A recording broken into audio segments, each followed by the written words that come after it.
Good morning, everyone. I am Sharvari Sharke, student of second year BCom and core committee member of the Startup and Innovation Cell of the college.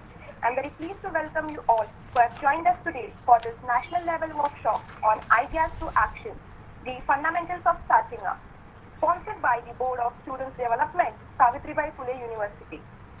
Before we begin the formal program, some guidelines for all the attendees. All the participants are requested to keep their mic and camera off throughout the entire course unless you are requested to unmute or turn on your camera.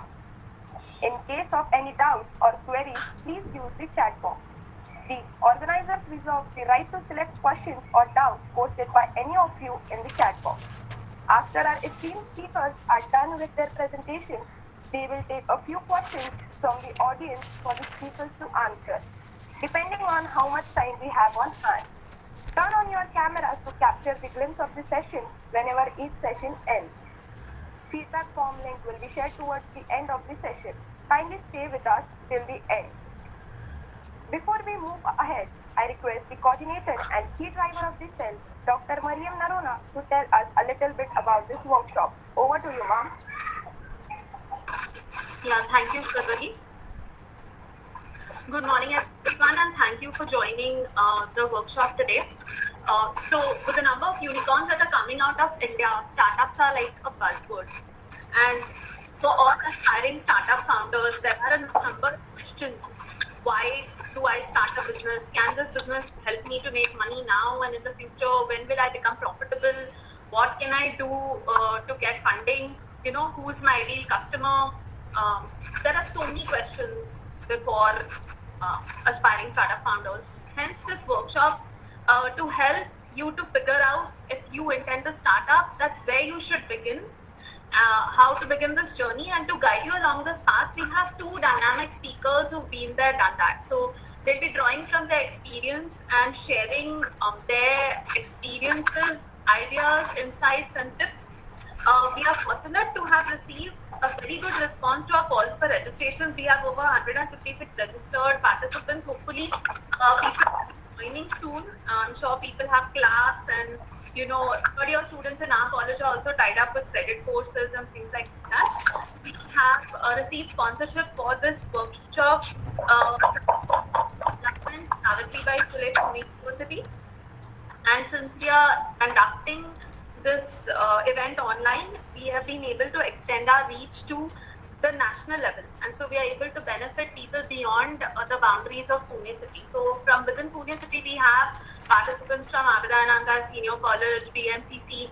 And from outside Maharashtra, we have participation from Madurai Kamaraj University, Alvas College, Karnataka, Ratinam College of Arts and Science, Coimbatore, Sri Krishna Arts and Science College, Coimbatore. From Goa, we have GDM, GGPR, College of Commerce and Economics, Sri Damodar College, Sri Rama Engineering College, and PMD Gujarati Arts and Law College, Renaissance College from Indore.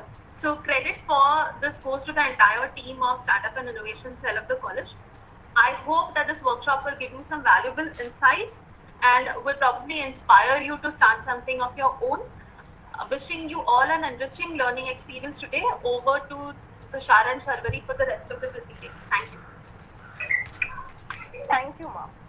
Now, I would like to request my fellow team member, Tushar Gopal Krishnan, to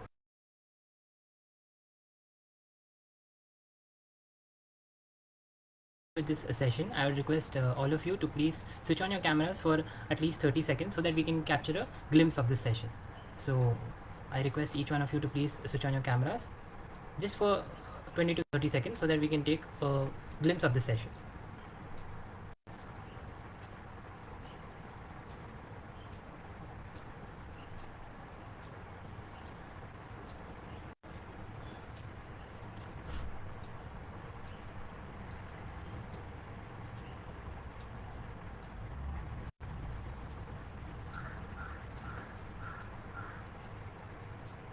Yeah, you can smile, guys. It's tax free.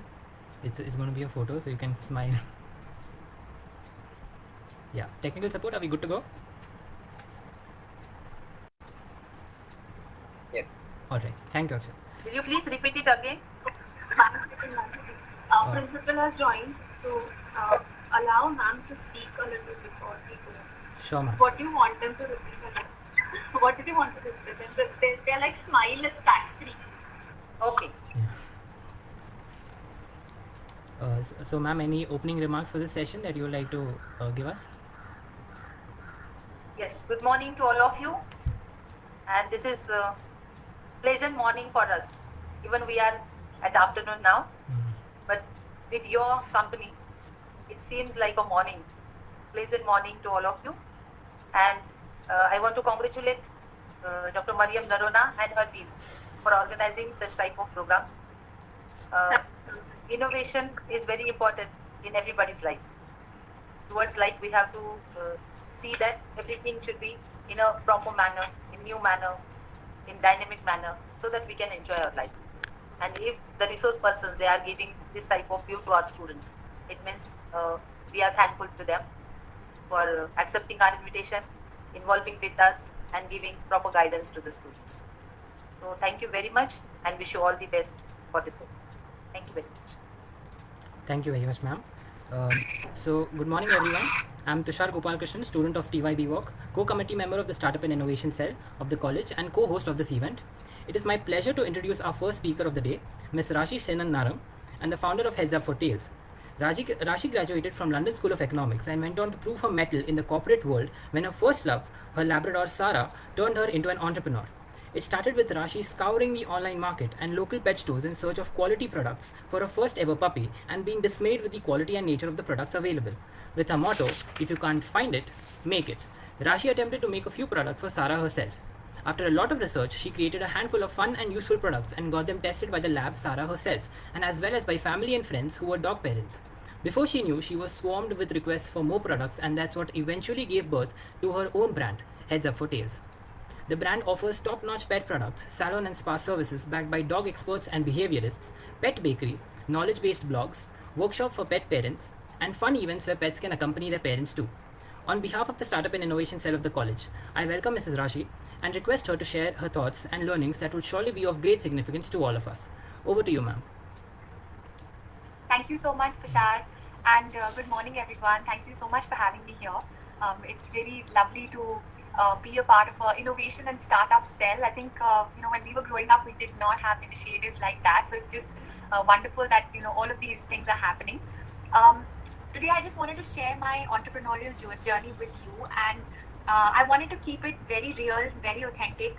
I don't want to cover it up with things that may look way too rosy, and I want to share it with you as it is. And I hope that all of you can learn from it or be inspired by it in a tiny way.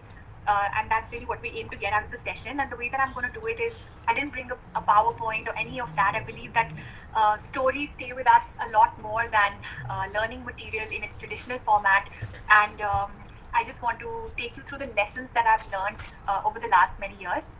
So, like Tushar mentioned in the introduction, I founded Heads Up for Tails out of a necessity.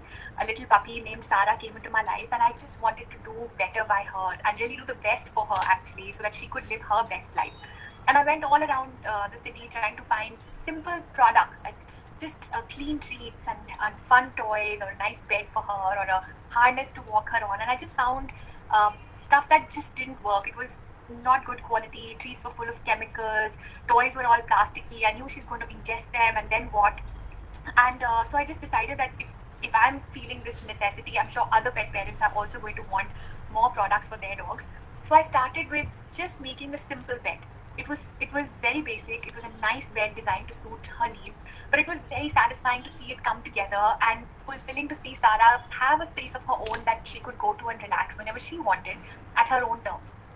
And I think really, I remember it was her birthday, and I came home with nothing at all, which is when that spark actually happened. And just to go back into, before I go into a lot of the lessons, just to go back into telling you what we really do at Heads Up for Tails. We basically create as well as curate innovative products and services that bring joy to pets and their families, one home at a time. And I started this out really tiny as a homegrown business, and of course inspired by Sarah when I couldn't find anything for her. But now we have more than 5,000 products from that one single bed, out of which more than 200 are actually India first products, and we always hope to lead the way in terms of innovation.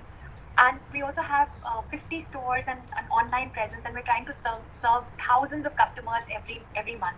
And really, the ambition is that to continuously listen in and solve problems that have gone unnoticed, and help people connect better to their pets. Because I've seen that whenever people share their homes and lives with an animal, they become kinder, they become more compassionate, they become more empathetic, and they become better people. And that's really how we believe that the world gets better. And I wanted to share, like I mentioned, this journey in the form of lessons along the way. Some of them have been hard, but they've been life-changing.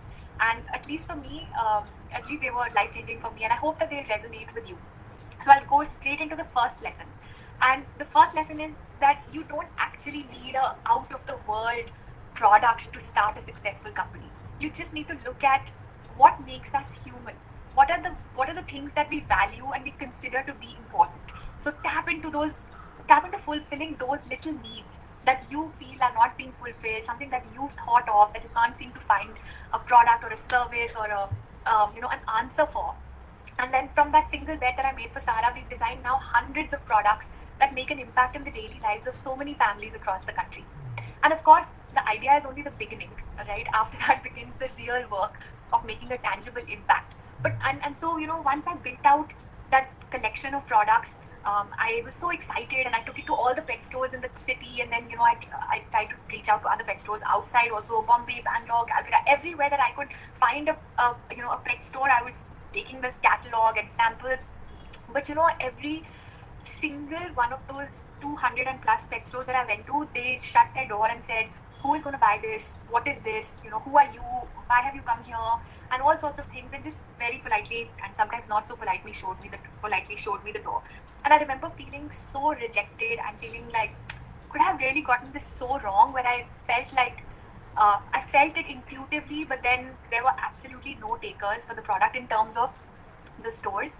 And so I had built up inventory, and somehow my gut just refused to accept this, no matter how horrible it was at that time. So I started to take part in flea markets and Diwali exhibition, Christmas fairs, and they're the customers who were going to be the real consumers. They said something so different. They were curious, they asked so many questions, they were so excited, they were enthusiastic, they hadn't seen anything like this, they couldn't believe how many. Everybody was like, is this for dogs? Like, really? And I think that brings me to my second lesson, which is stay close to your customers. Being close to my customers, putting myself in their shoes, empathizing with them, this sparked innovation and creativity.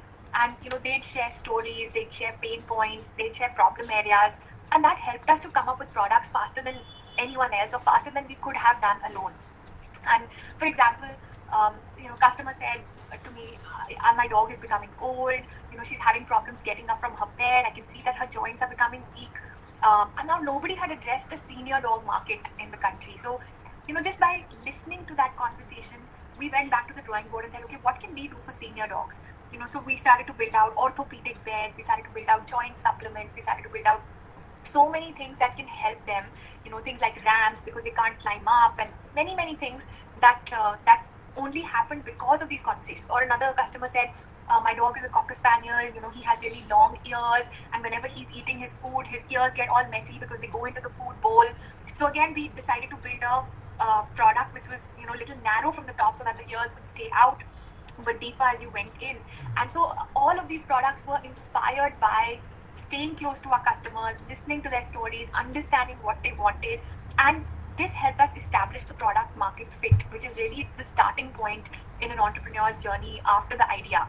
Right? So I just wanted to encourage you that there's so much power in conversation, and whatever ideas that you have, don't feel like you have to keep it in your head. Go test it out and see what talk to more and more people who you believe would need that. The third lesson is that what feels painful in the moment could be perfect in hindsight. And by this I mean that we had such a horrible rejection of 200 plus stores. Basically everyone said no, right? And so that made us realize that we don't have a permanent space. How are we going to sell this merchandise? So we started an online store. And my first website back in 2008, it was designed and developed by a class 10 student. I remember I paid him 5,000 rupees for it. And even then I was like, oh my God, 5,000 rupees, no, let's negotiate. But I think that, what I wanted to do was just get going and then get better. And I remember the joy of getting just 4 orders a month also, one order a week. Or I was like, wow, somebody found me from, an XYZ part of the country. How did they find me? And e-commerce was so new at that time. There was no SEO and there was no, there was hardly a couple of players over there. And, but because, and with the website, I think we realized that how will people find this and how will there be discoverability? And so we decided to create the front end, right? So we wanted to make spaces where we could sell our products. And one of the malls in Delhi agreed to give me a little kiosk for 2 days, and we still joke about it that I'm still there. But 14 years later, but those 50 stores that we built, it only happened because of that rejection and because no one else believing in us and everybody saying, no, not going to work. So it was a very painful lesson then, but now when I look back, it was amazing. It helped us create that branding, that visibility, that discoverability. And because we have our own stores, we can continue to stay close to our customers. Whereas if we were, just supplying to other pet stores, we wouldn't be able to get that data, those conversations and that feedback quickly so that we can continue to make improvements and really understand where we're at. And so basically what I wanted to say was that getting to success takes a lot of failures. And that's what my 4th lesson is about. It's about failing fast. And I think that this is the biggest advantage that a startup has. If you work in a big company, even if you want to change something a little bit or start a new product or give a new proposal for anything, it takes weeks and weeks and months of making proposals, getting it approved from one layer to the other layer, and has that management team approved it and has this person approved it. Startups don't have that, right? So we can move really quickly. And I think that so many things, every time that you have an idea, or at least when I did, I just wanted to be agile about it, not spend a lot of money. And for example, the website, just get going and see how it does, and see that how does it actually do. So for example, a lot of people started to talk about subscription, I think in 2013, 14, and it was sort of the new buzzword in the US and coming to India as well. And we said, okay, let's try subscription for pet products. Maybe people would like to have a box with treats and toys, etc. every month, or food. And so we tried something called a WAG box, and it completely failed. But I'm so glad that we tried it, and we tried it once, and then a couple of months later we said, let's tweak this and maybe try it like this. It didn't work. We tried it a 3rd time. We tried it with pricing. We tried it with product mix. We tried it with so many things, and it just wasn't able to scale. So we'd get only 30, 40, 50 orders a month, but it wasn't going to like the big numbers that we really wanted it to. But what I mean is that it took so little to actually try it and fail and realize not working. Maybe this is just not a market fit. Maybe this is not what people want. So please don't worry about the failing. I would say fail fast is one of the big lessons and advantages that a startup has. And so many moments feel like failures, and you need to be ready for that. And that goes into my lesson 5, which is that entrepreneurship is a lonely, difficult, messy journey. A year after I started out, a heads up today is my husband got posted overseas. And so obviously I went along. And then for the next 7 years, I ran the business remotely, during which I also had a child. I tried to commute back and forth. I tried to use the power of digital to tell my stories, share my products. And I always was very ambitious to grow this. But I think what I want to say is that despite my very big ambition, I had to really temper down that ambition and recalibrate it during those years. And they were difficult years. I felt so stretched. And also, basically I was trying to grow this sitting far away remotely. I didn't have money. I had a really tiny team. I didn't have any expertise, and I was trying to build it all up in-house because nobody outside also had expertise. And it was such a steep learning curve in a very niche market. And we weren't just building the front end, the back end, the product, the supply chain. We were actually also building out the customer. And I think that because the customers didn't know any better, like it was all so new. So they said, my dog just has doodh roti. Why do I need to buy anything else? Or what is this about dog toys? Dogs are animals, they don't need toys. But I think that we had to educate them that an animal in the wild, or even our indies on the streets, Like they have so much mental stimulation when they wake up. They're thinking about, okay, we have to go to the dustbin. Okay, what am I having for dinner? I mean, for breakfast. What's for lunch? What's for dinner? They chase a cycle. They run behind a scooter. They'll go behind the squirrel. They'll bark at a crow. And then you look at the dogs that maybe in our smaller homes and our apartments, right? They eat the same food. They go for the same walk. They just don't have any mental stimulation. And so we had to kind of educate people that look, you do need toys and you do need species appropriate food and treats, and you do need to not give them a bath with your shampoo because their pH balance of their skin is different, or here's how you can train them and here's how you can walk them so that they can become so much part of your life. And I think that that journey took so long and it was so difficult. And then, we also couldn't find vendors. If I went into a factory asking for people to build products for dogs and cats, they would be so offended. Like they would behave like I had really insulted them. कि कुत्ते और बिल्लियों के लिए आप हमें बोल रहे हो. Like it was really like, oh my God, how dare you? So so many people said please leave, and I was just like, what am I missing? Like, how do I build this out? So I think that while it was very hard, and we really had to build out our own path. There was no one to learn from, and nobody's path that we could really follow. And it seemed so hard at that time, and it still is. But I think that I want to share that it's really taught me to become so much more resilient and really kind of cope better with all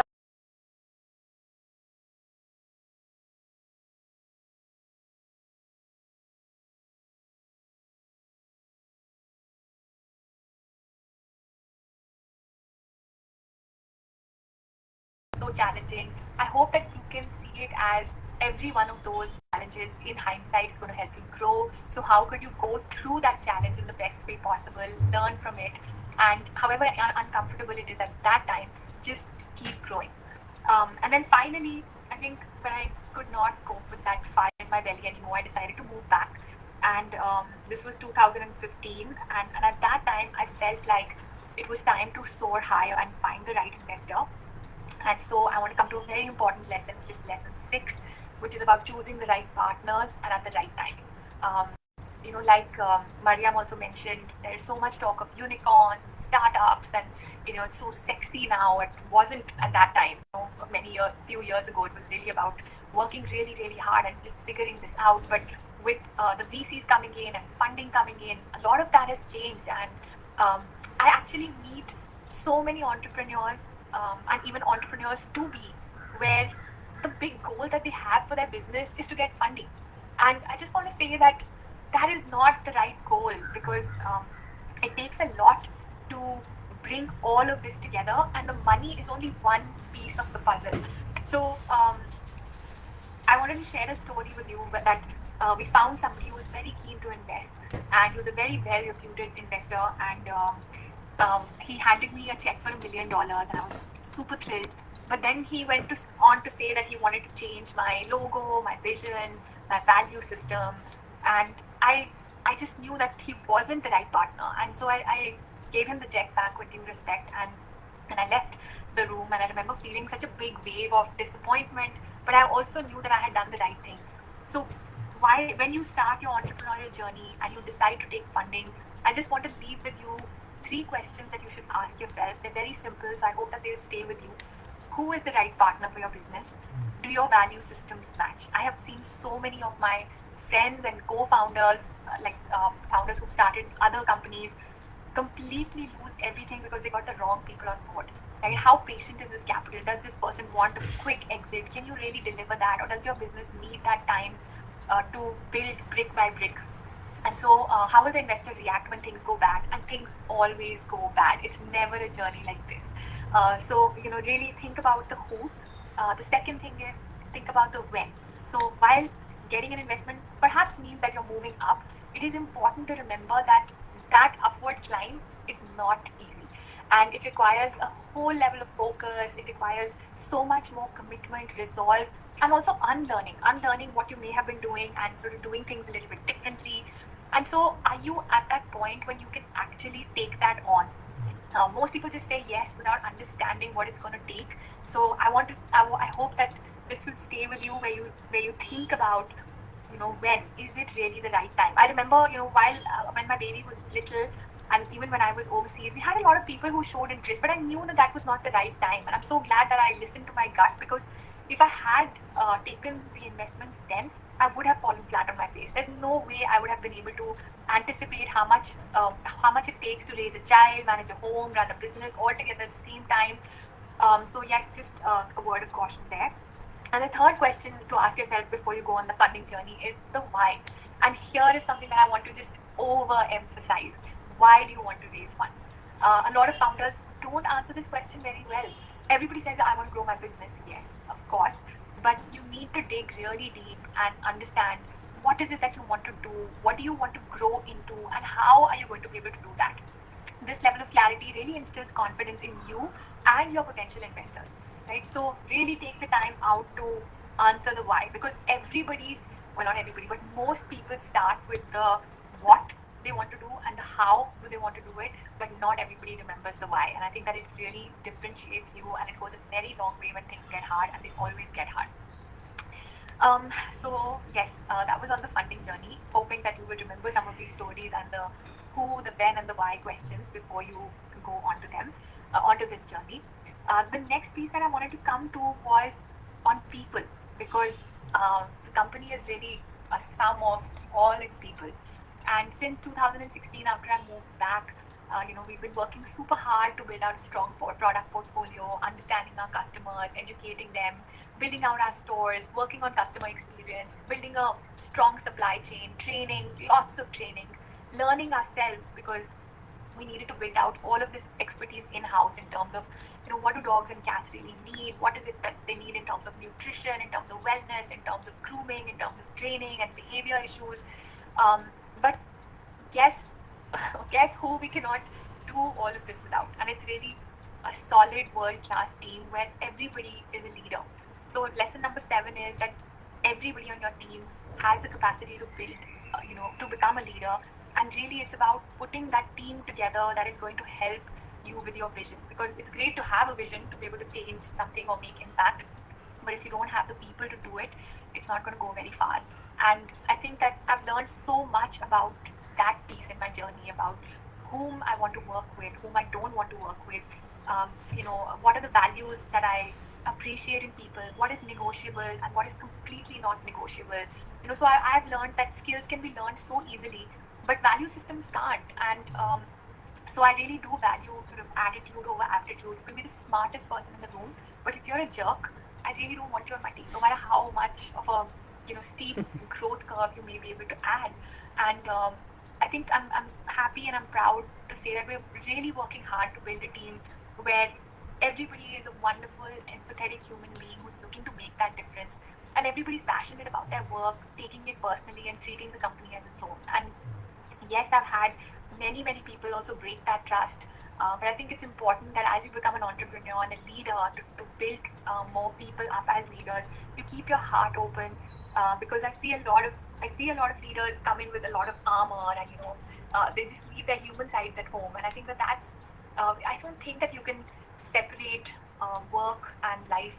I think that you need to encourage your teams and your people to bring their whole selves to work, and you just need to be human in the way that you set your policies, or you work with other people to help them grow. And I think that that's really truly the work of every leader. Every leader's main role is to help build more leaders. So I hope that this lesson stays with you when you start on that people journey, on that leadership journey. And I tell you, it's a tough one, and you learn your lessons through every person that you meet and you go wrong with or you go right with. But the only time that you learn the lesson is if you are able to reflect on what you could have done differently. So reflection, I think, is just an important piece. My next piece is about what it really takes to succeed. And that's my lesson number 8. Because it's, for me personally, it's been a real roller coaster of a ride, professionally and personally, trying to, like I mentioned, just trying to raise my daughter, manage a home, be there for family and friends, nurture and build a company. And constantly striving for world class has helped me feel, not helped, but has made me feel really stretched sometimes, actually a lot of times. And to the point where many times I felt like I would completely break. And again, I want to tell you this because when you go on that journey, you are going to feel this. And I want you to know and remember that you're not alone. And sometimes I actually wonder, what is it that prompts us to get onto this train and go on this crazy roller coaster of a thrilling but tiring ride that is entrepreneurship. And that I'll come to that lesson 8, which is I think that to succeed at something in the long run, you need a combination of you need grit, and grit is a combination of passion and perseverance and purpose. So a lot of entrepreneurs that I talk to, they tell me, we're so passionate about this, but then I see them give up so quickly because passion, I believe, is not enough. It takes so much to walk down that path that you also need perseverance. You need to keep going and keep going and keep going when you can't see light at the end of the tunnel, but you can feel it. I don't mean that if something is feeling wrong, you should pursue it. No, that's not what I mean at all. But I think that when you know that it's there, but you can't see it yet, and you have to just keep going and persevere. I've had to persevere now for 14 years, and I know it's still going to be a very long journey.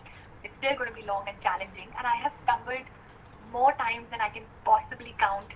And on some days, it felt like I just want to give up today, and now again today I want to give up, and then again today I want to give up. And honestly, so what if I give up? Nobody's holding me and saying, oh my God, you said you're going to do this. How can you give up? I totally can. But I think that when I made those products for Sarah, and when I made products for other families, I saw that what it gave them. I saw that they saw that this part of their lives was honored. I found purpose in that, and the conviction that I'm doing something that's making an impact for the better. And purpose is what makes me come back to the drawing board and regroup again and again and again. And so finding your purpose will tell you where that train is headed, and that makes all the difference. Again, it's part of that why. Don't just think about, hey, this is an idea, this is the what, and here's how I'm going to do it. Go deeper and think about the why. And in addition to Heads Up for Tails, we also set up the Heads Up for Tails Foundation very early in our journey, which does a lot of work towards the peaceful coexistence of man and animal in urban spaces, where we want to remind people that this is a shared planet, and it's not just your planet. And that dog outside your house, this is his home too. And that bird, who's made a nest, or that bee, or that any little creature, this is their home too. And there is no other planet, and we need to work in coexistence and peacefully coexist as species, supporting each other. And so my lesson 9 and 10 combined, because it's so important, is that stand for and work towards something that is bigger than yourself, because it will help you to keep going, and there's no greater joy than making a positive impact on someone's life. Take on entrepreneurship as a responsibility towards solving a problem that you care about, and you will see that the doors will open, the fear will vanish, and you'll feel so much satisfaction knowing that you're bringing joy to the world in small ways and big ways, but in the ways that only you can. And honestly, I want to tell you that it may seem like a business is just about buying and selling products, services, etc., profits, losses, income statements, how much money do I have, how much do I need to spend. And it may seem like what you need to shoot for is really successes in that traditional sense. What is my balance sheet looking like? What are my numbers looking like? But actually, entrepreneurship is far more rewarding. It makes you grow as a person, and you have the real opportunity to make an impact on the world around you and help people grow alongside you. And if I were to leave you with one thing today out of all those many lessons, it would be to find your purpose, that difference that you want to make. And I've met customers at the store at the very beginning of their pet parenting journey, and I've watched them nurture their animal relationships and grow in the process. And really, thanks to Sarah, I know, like I mentioned before, that this relationship can truly change lives for the better. And so I feel that sharing our homes and lives with animals can actually change the world. They help, like I said before, they help us see so much of us. They help us see the best version of us and just become better human beings. And I hope that through this vision, I'm able to inspire change, not just in the company, but way beyond that. And knowing that the work that I do plays that role in so many dogs and cats' lives is both humbling and incredible. And that's what drives me to do better. And I just want to end by saying that few years later, not even many years later, few years later, I'm sure many of you would have gone down the entrepreneurial route, and you may be doing all kinds of different things that are making change in the ways that you imagine. And I hope that happens. But you'll realize that all of our narratives are so different. Your journey will be so different from mine. And that is the beauty of it, that there is no one way to entrepreneurship. There is, I've just shared lessons honestly from my journey, but each of your lessons will be completely different. So there's no, there's no magic formula. There's no one book to follow. And all I can say is that I hope that each of you on the call today, I hope that you will really have the courage to follow your heart and be less afraid, and really believe that you're so much more capable than what meets the eye. And there's a lovely quote by Rumi which says, "Don't be satisfied with stories or how things have gone for others. Unfold your own myth." So thank you so much for listening in. I hope that some of these lessons, even one of these lessons, stays with you as you think about starting up or entrepreneurship. And I wish you all the very best. And thank you again for having me here and for letting me share my story with you. Thank you very much, ma'am, for those wonderful insights that you've just provided the entire session with. Yes, ma'am. Mari, ma'am, were you trying to ask ma'am something? Yeah. Thanks. I just wanted to tell Rashi. Thank you, Rashi. I think so many things that you shared are about life, more than starting a business, about life, with like finding your purpose, which is something I think many students are never conditioned to think about. Many of us, like, we always follow the herd, look at what everybody else is doing, or look at which is the most lucrative thing to do, and we go after that. But and also write about how animals really help us. I think they're more tuned in to a lot more tuned in than us, they help us become a better version of ourselves. So the session is now open for questions. Just before we go ahead with the questions, I can see our Vice Principal, Professor Prakash Chaudhary, has joined. Chaudhary, sir, are you there? Yes, madam. Yes, madam. Yeah. Would you like to say anything? Yeah, I was a bit late in joining. There was something here, but I could listen to Rashi at the end of her session, and I was quite pleasantly surprised to know the tips which she was sharing. And she was not only talking about the startup and businesses, but how one has to take life as it comes, and how we have to overcome from various difficulties, and make basically the impact on this planet with whatever good deeds which you can probably do. I think this message for not only making a business, but basically making your life meaningful. So she was very much explained in a broader sense of the term, that it was not restricted to a domain of your business area or activity which you take in your life, but basically if one has to understand the right path to lead the life, then you must know the purpose.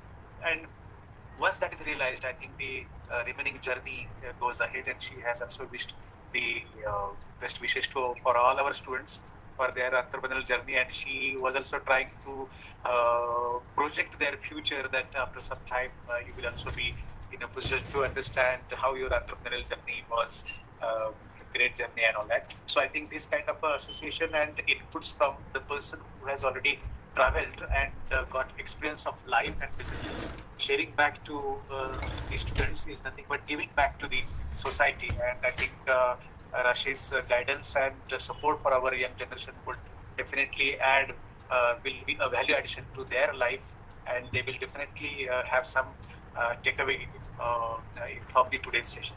So thank you so much. That's what I can say at this juncture, madam. Thank you, Rashi, for being there with us, and for our students, your participation and guidance. Thank you for having me. Yeah, thank you so much. Thank you, sir. Rashi, I wanted to ask, when you were running your business remotely, like you were in Singapore, and what were the challenges? I think if you could say the biggest three, what were they and how did you navigate that? I think, Mariam, the challenges were that I was at that stage at that point where I did not have a ready market. So I was trying to build all aspects of it. I was trying to build the product, test it out, failed a zillion times in many, many little ways. But like I mentioned about failing fast, right? Constantly evolving the product market offering and strengthening that product market fit. I also had no money, very small team. So just, trying to grow had so many caps on it. But I think that it did help us. Instead of trying to grow higher, I think what we tried to do at that time was continue to strengthen the foundation. So we said, okay, here's where we can grow till with what we have. Let's make this base so strong, and let's build out vendor bases and supply chain and the front end, and what is the back end going to look like, and what does our experience look like, and what does the brand really feel like, and all of those pieces. So there were so many challenges, but I think in hindsight I'm grateful for all of them. Yeah, thanks, Rashi. There's a question in the chat box from Aditi that during the last few years, Pedigree and a few other pet brands have come to the market. So how do these brands impact health of a team?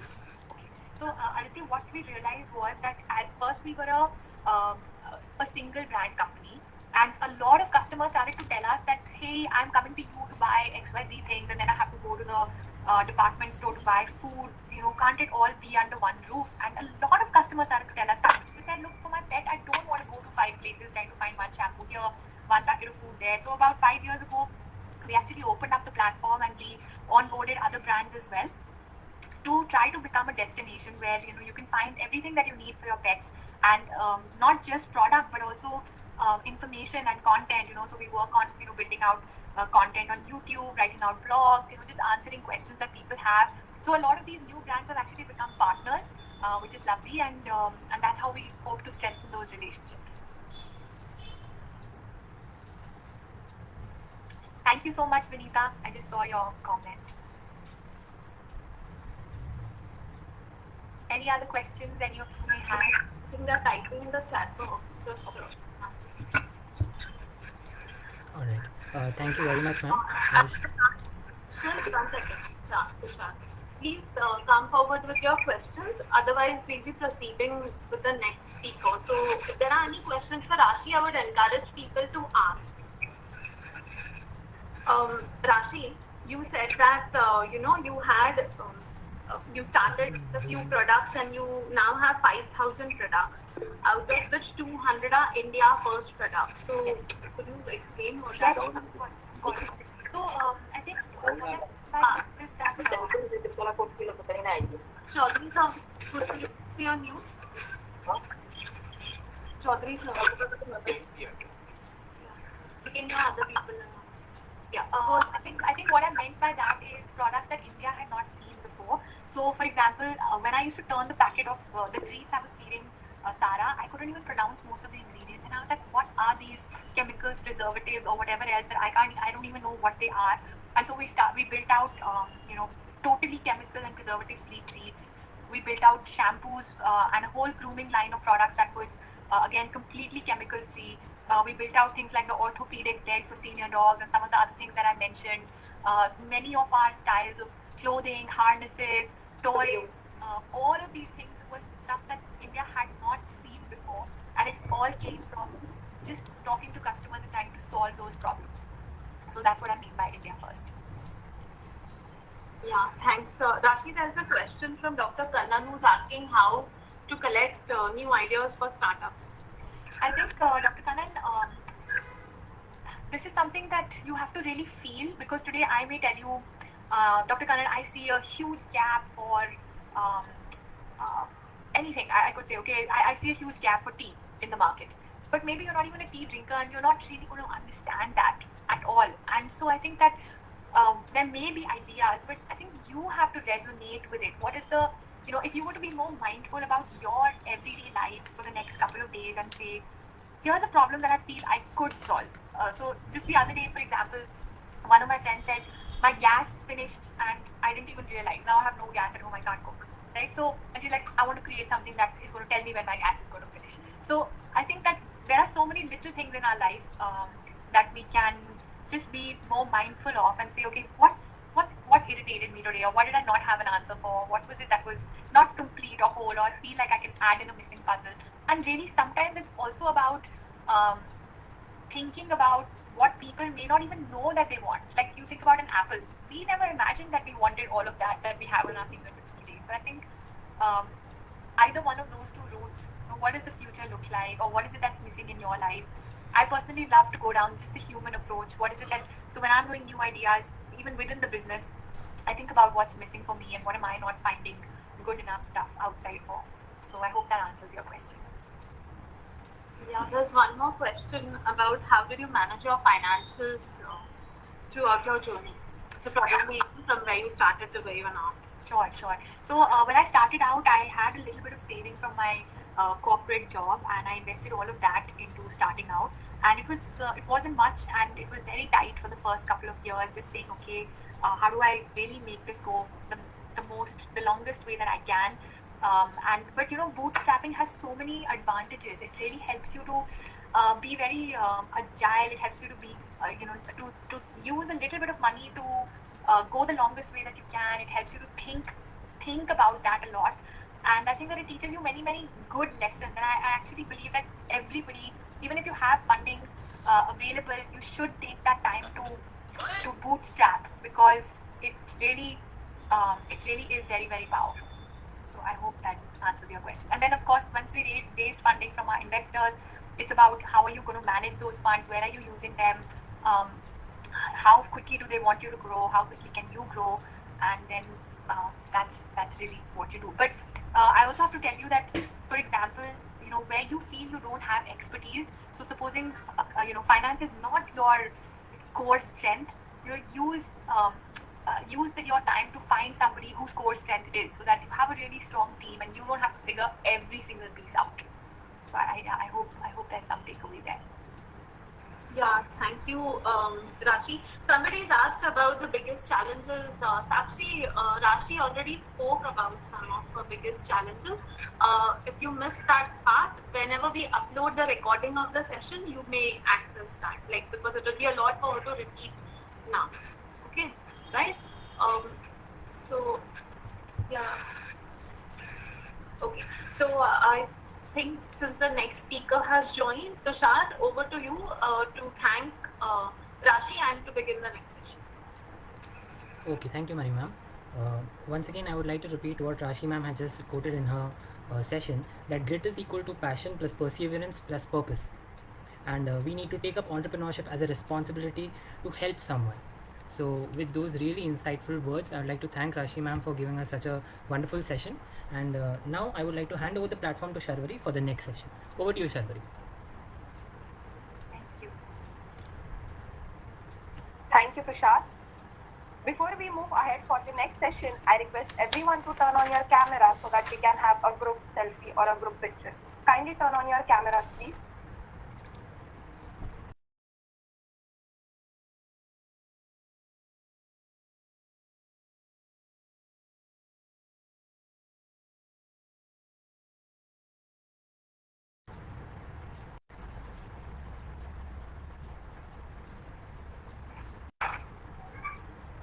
Akshat, are we done?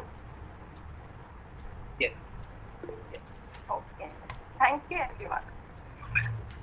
I am happy to introduce our second speaker of the day, Mr. Saad Sheikh. He is an alumnus of Netwadia College of Commerce. After getting his BBA in International Business in 2011, Saad began his career as a market analyst trainee at the Business Development Bureau Private Limited.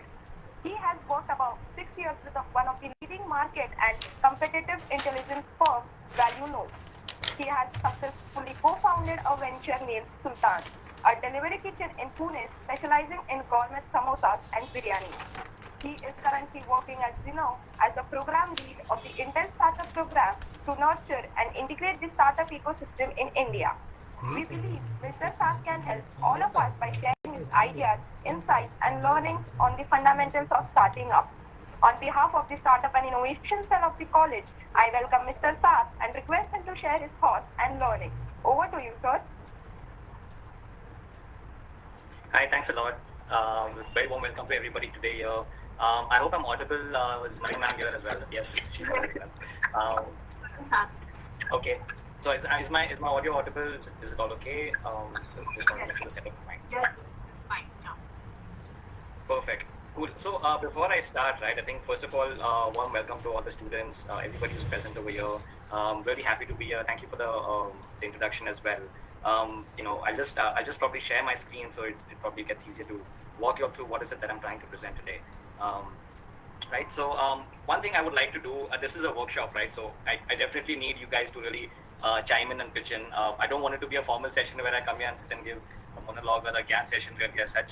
where I just keep talking, it's going to be 2 hours, so it's quite a while from now. So I'd like you all to sort of come out there, contribute, pitch in, chime in, and ideally, I would like everybody's videos to be on. It really makes a lot of sense. I don't know how typically you all do your workshops, but it really makes sense to have the videos on so you can connect with the people, right?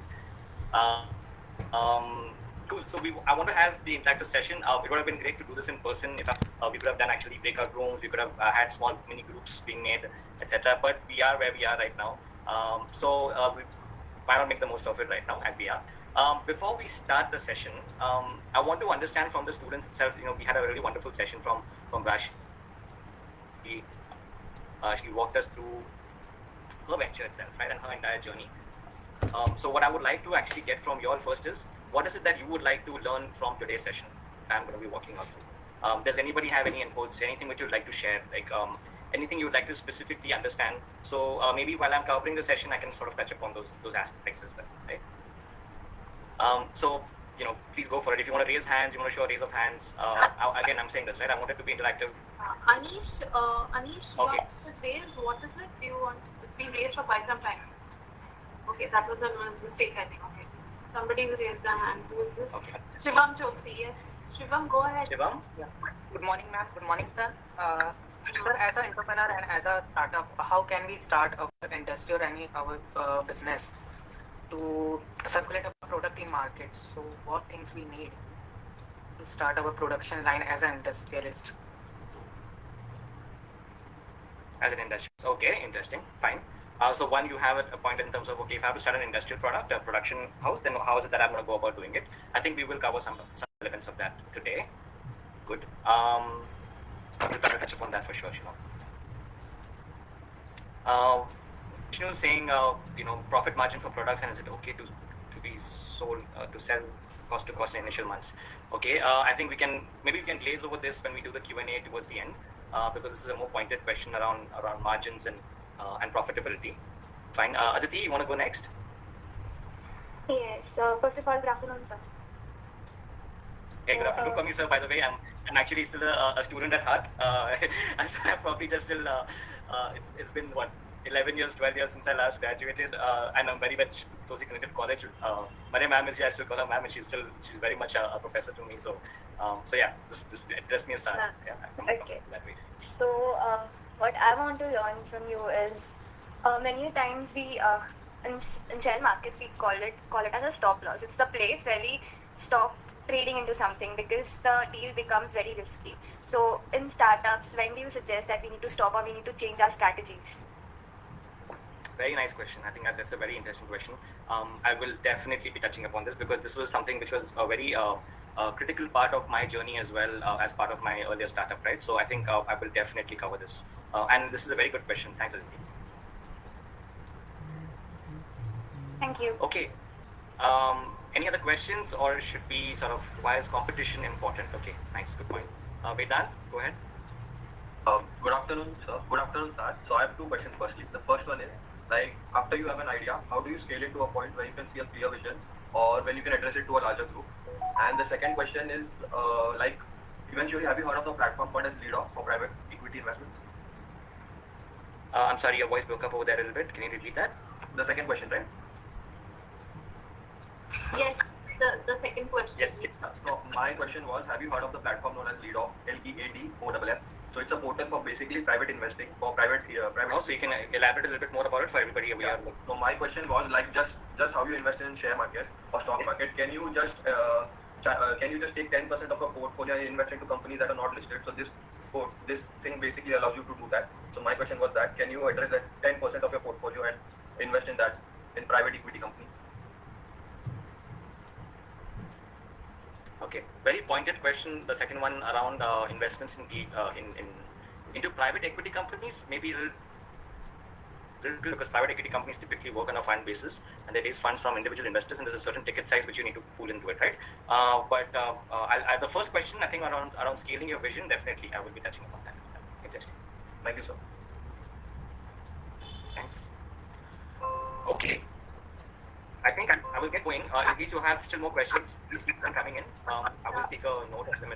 Sat, I wanted to request you to, talk a little bit. I remember you had said when you started Sultan, before that you all started some wood-fired oven pizza, and then you all... Yeah, absolutely. Yeah, so talk a little bit about research, the importance of doing some research before you start. Yeah, I think I'll cover, absolutely, ma'am. I will be covering all of that. I just wanted to get a feel of what is it that people today want to sort of get a sense of, right, when I'm trying to cover the session, so that at least when I'm doing it, I can touch upon that. So I'll just walk through what is today's broad agenda, right, so that everybody gets an idea. So first is context and overview. I'll give you a background on the startup that we built out, okay, Sultans. So I'll give a background to that. Second thing is starting up fundamentals. What I want to do out here is collectively build out, say, a startup idea. So for example, the other question was, how do you scale the vision, right? Or where do you know when do you do stop loss? So when do you need to pivot your model, right? These aspects, we'll sort of cover them under the starting up fundamentals. We've sort of built out a group framework, and I'll walk you all through the framework, and we'll collectively as a group, sort of build out a model over there. The next one will be learnings for startups. This is learnings that we've picked up the hard way, right? I mean, people are not always, there's a lot of stuff that is written on the internet in terms of what you should and you should not do. And many of those things may not have context to it. And it's not maybe relevant, or you can't really correlate with it, right? But this is something which we have really experienced. So, sharing it more out of experience, with a lot of context. And then finally, the last 2 points are more about the current role where I'm working. Today I'm working in Zinnov, but my client is Intel, and I'm working in the Intel startup program. I'm really managing the program over there. I'm exposed to the Indian startup ecosystem and open innovation ecosystem over there, right? So we cover this today broadly. Before we start, I just wanted to sort of get a quick, maybe a poll from all the students in, right? Just so that, we get a little background on who all is today present in the class, right? Can you all quickly do this one favor for me, where you all, quickly take your phones and scan that QR code. And I want to get responses on this, right? So I want you all to just sort of quickly, scan the QR code. It will pop up a sort of quiz over there in your phone itself, and we can get to see the results for each of the questions. Okay, this will help in sort of getting more context ahead as well. And can you, if you are done with putting in your responses, can you just probably put a thumbs up in the chat or okay, and then I can show the results. So what I want to understand over here is, today, how many students present here today? We have, I don't know, about 50 plus students part of the session. How many of you are really eager to start your own business, right? Some of you probably already have your own family business. Some may be eager to start it right after graduation, and you already have some idea, you're budding with some ideas, and you're keen to do it. Some of you all may want to consider starting it up after a while, maybe start working first and then later on go in for it, or maybe do an MBA and then further go in for it. And then finally, there would be others as well who may be not very comfortable at this point, thinking about even starting a business, right? They'll say, okay, I'll go for a job instead. And that's also, a fair enough proposition as well, right? So I just want to get a sense of who all is here today in the audience and what is it that you're thinking, right? Okay, I have about 8 responses so far. I need some more responses to come in. Why don't students yeah, participate? Right. I think the more you'll are participative, the more you will get out of the session, right? It's simple as that. So and the more free flowing you keep it, the easier it is. The more you don't have to be too formal about it. You just want to sort of make sure I'm getting your inputs in, because it will help build out the remaining part of the session, right? Okay, maybe I'll just see, okay, what are these responses at least, right? Interestingly, we have a lot of responses saying that we will consider starting up the business 5 to 10 years after graduation. A lot of people who are voting over there. What's interesting is everybody wants to do a business, right? I think 0% is saying that not eager to start a business, which is great, which is really nice, and it's reflective of the kind of entrepreneurial spirit that our country today holds, right? A lot of people today want to get into having their own startup, having their own business. Some who said they already have their own family-owned business, which really gives them a little bit of an edge, and I'll come to that a little later. I personally fell into the first bucket as well, so where I fell into the category wherein I said I started my own business about 7 years after I graduated, right? I spent a lot of time in doing market research. My initial couple of jobs were primarily in that space, and that really helped set the foundation as to what I wanted to do later on, right? So this is also an interesting way of doing it, because you get some experience from the market, and then you're a little bit more aware. You're exposed to a lot more circumstances, a lot more people. There are a lot more cross learnings that you actually build out as you go out there, and that's where you sort of get more ideas to start up something new, right? So that's an interesting proposition to take. Those that have already have their own family business or already own a business, for them typically it's easier because they're already probably taking on another business, or they're sort of taking in the learnings and scaling it up, right? So that's maybe a little different proposition there. All right, I have another question out here, but I'm assuming we'll move on with this because I'm not sure how many of you all actually will be. The participation seems anyway low, but I think that the number out here is about 10%. So we'll go a little bit ahead over here. Right now we have only 2 responses out here, but we'll go ahead. I have another question, which is how big today is the Indian startup ecosystem, right? Just to give you a context, anybody has the answer to this? Do you all have an idea of how big the Indian startup ecosystem is in the world? In terms of the total number of startups, do you know where India ranks in the world? Is it the 2nd largest, 3rd largest, 5th largest? You can respond in the chat.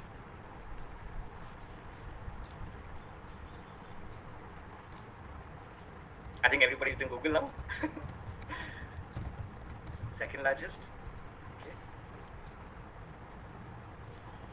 Probably 2nd. Okay, so India is actually the 3rd largest startup ecosystem in the world, which is actually massive, considering we have over 60,000 odd startups today. That's a pretty massive number. And when you say 60,000 startups, today we're defining startups as those that have been initiated in the last 5 years or 7 years only. So Flipkart is not considered a startup anymore because they are an enterprise now, because they were established a long time back. So, but however, if something which has been started up in the last 5 years or 7 years, that's how NASSCOM typically uses it and defines it. And in that aspect, India is the 3rd largest startup ecosystem. And in fact, we are today at an inflection point where the industry is growing at a radical pace. And I'll touch upon this a little bit towards the end of my session itself in terms of where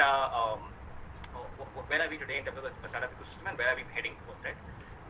My final question, I think so, I want to get responses from all of you all is, what percentage of startups, in your opinion, fail after the first 3 years? I think this is an important question I want to get because I know it's got a negative connotation, but I really want to get your responses in what do you all think, right? 84%, 71%, 92%, or 67% startups fail after the first 3 years. Yeah, so it's usually the failure rate is around 90% of startups. 9 out of 10 startups fail. Okay. Ma'am, that's cheating actually because you're answering it before people could sort of respond. But they answered already in the chat box. They're answering already. Absolutely on point. But I think it's absolutely on point. The correct answer is 92%, right? And to be really honest and fair out here, I'll walk you through what I'm trying to get through is that it's very important to see how you can get yourself into the 8%, right? Today, as of today, even for me, for example, I can always state that there were a lot of macroeconomic factors like COVID, etc., which impacted us, and hence we had to shut down the business. But I fell into the 92%, right? I could have pivoted it further, etc. How do you get yourself into the 8%? How do you make sure you last the first 3 years and get yourself into the 8% that actually survives, right? I think we'll sort of touch upon some of those points going forward as well, right? So I'll give a quick background around what is the business and what do we do at Sultan. So Sultan's is what me and another business partner of mine, so we work together at Valley Notes, like earlier mentioned. I worked in a market research company for almost 6 to 7 years. And there itself, I came to a tipping point where I was like, okay, I don't want to do this anymore. I don't want to work in this kind of work environment where it's crazy and it's, I'd already run out in terms of my learnings. I plateaued in terms of my learnings that, okay, now I really understand what market research is all about, consulting is all about, and I really want to take it up to the next level. I want to use these learnings and implement them into something of my own. That's where we had a massive passion about getting into food. And I'll come through the journey as such as well in more detail, but I'm just giving you an outline and overview of what Sultan's was, right? We had a sort of a delivery kitchen or a cloud kitchen per se, which was put out of NIBM area, right, off NIBM road. We did gourmet samosas. We did something called as chocolate samosas, which was a very popular product. We did biryanis, which is one of the most fastest moving goods and products today in the market. And apart from that, generally in terms of, okay, yeah, we were rated 4.2 on Zomato, 4.3 on Swiggy. Our target customers were, okay, multiple types, sets, okay, of target customers. While we were there on Zomato, Swiggy, while people could walk in and purchase from us, we also targeted mid-sized gatherings, parties, and we also were later on targeting corporates, right, mid-sized corporates. So this is broadly what we sort of built out. A few photos out there just to give you a sense. It's probably around lunchtime as well. I hope it's not making you hungry. But point being, we sort of built this out. The business lasted from, so we started it out in 2019, and within 9 months the business had turned from being to actually being break even. And after 9 months, we sort of started hitting profits, right? So that was somewhere around in November 2019 is where we started turning the business. March 2020, as you all know, was where COVID sort of struck us and hit us. And that was a very hard spot over there for us, since most of our customers moved into corporates. And hence we had to take that decision to sort of, do a stop loss, like somebody had mentioned earlier, and actually shut down the business at that point of time, right? But I'll come to a little bit more around this in the following slides. So today what I'm going to do is build out, broadly we created an entire model which is based on 3 main pods, okay? Create, execute, and scale. Okay, now these 3 tripods, this tripod which is there, this model will really help you walk through in terms of how is it that we went about building the business. I want to build this out with you all, right? I want you all to actually come in there, talk to me, give me inputs, because it'll make it more interactive. It'll also get your ideas going. It'll get you to think in that way. Because I can come here and I can just share what the insights are, right? And that really won't help as much. If you really start thinking in those lines, then you actually will start connecting with what I'm saying out here, right? So the first one is create, which is really to see how is the initial ideation phase, right? Where you're really ideating on what should my startup really be, what should my business really be. 2 is execute, which is where you actually take up all that you built out in terms of what is your mission, your vision, what is your concept, your idea, and how do you actually implement that and deploy that. How do you execute on that, right? So that's your second sort of pod. The third pod is scale. Now, in college, the first thing probably that you learn is why did we do a business? I think that the default answer for most of those things is business is for profit purposes, right? I think we all learn that very well. Business is for profit. I want to up-level that a little bit more, right? Business is not, we're just saying business for profit is probably a very, very broad-based statement and good for a starting point. But I think after the experience, I understand that what you want to do is build a business that actually, or whether you build a solution or a product that solves a key problem for somebody or someone or some system, and that can be scaled for profit, right? So building a solution that solves a pertinent problem that can be scaled for profit. You have to build for scale. If you build for profit, I could make a mom and pop store, selling maybe ice creams in a single small store, and which is fair, which is fine, right? It's still a business, it is still profit. But I think if we are trying to be the entrepreneurs of tomorrow, you need to think bigger. You need to think about scale. And how do you scale this from being just a single point of business to a massive one, right? I think that's where you want to get to. And in the journey of scaling is where you will come out with new ideas, with new innovations, with new ways to diversify your business, and it takes you back into the creation stage, where you again start ideating, again start executing, again start scaling. So it's an iterative process, it's a circular, cyclical process, where you start with create, end with scale, and again go back to create. Okay? Any questions so far? I think we can probably start with the create pod, and then maybe I can start taking in questions as we go along.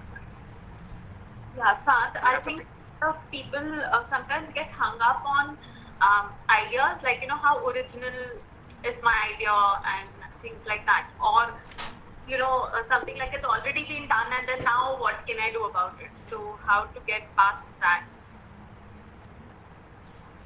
Yeah. Okay. So actually, when it comes to ideation, I think one of the key learnings, and I'll come to that, ma'am, is that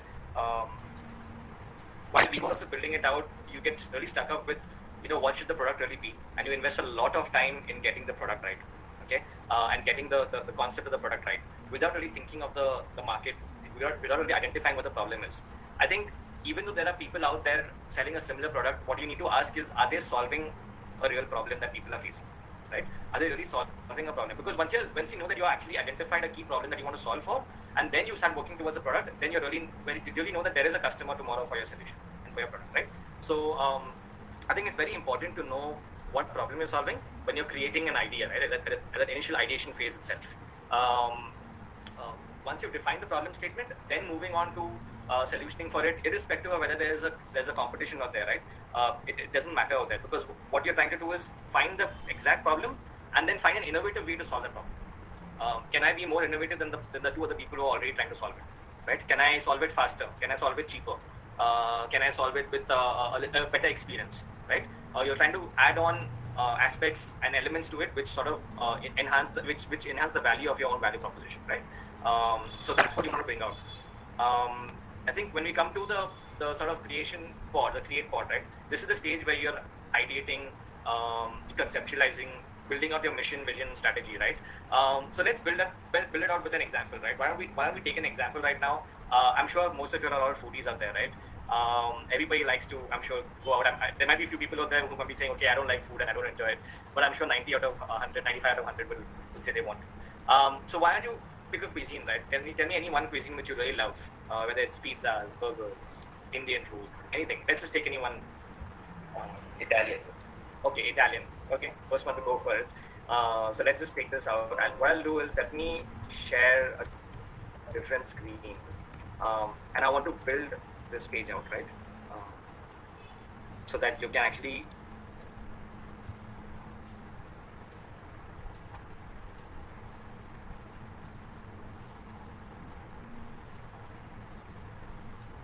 all right, so we have Italian.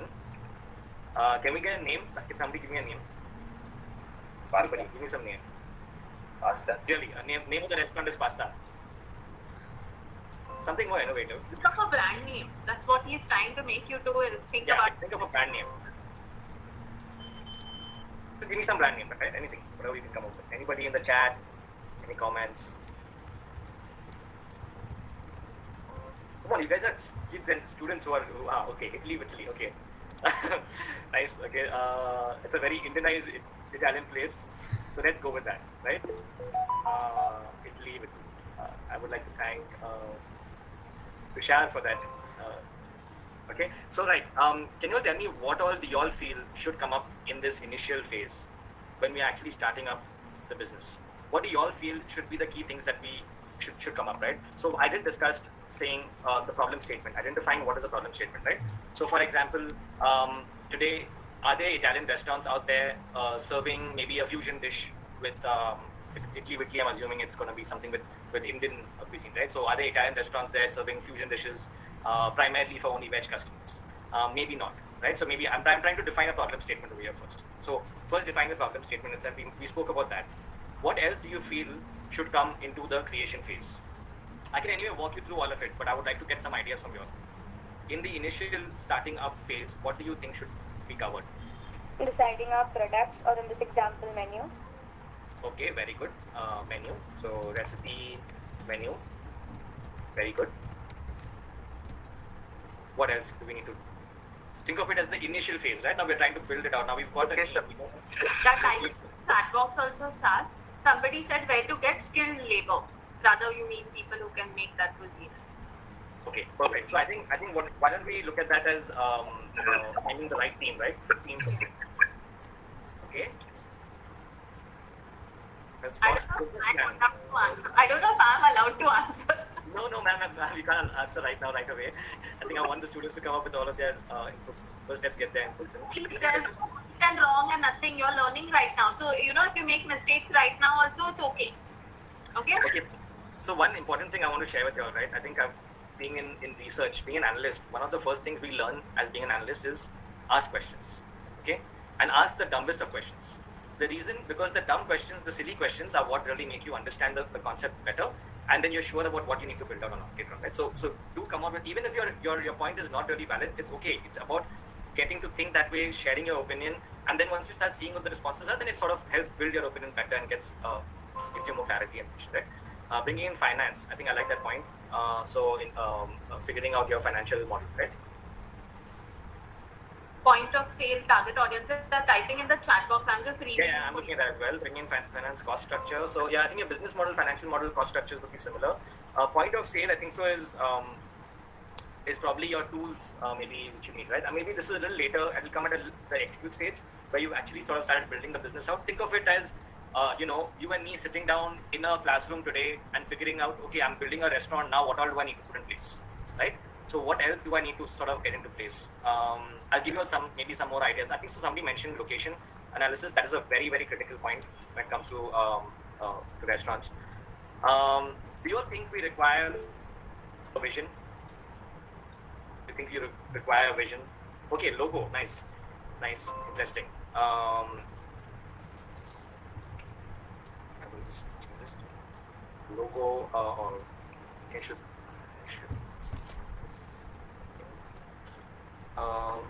Okay. Mission, small goals, yes. Vision, mission, okay.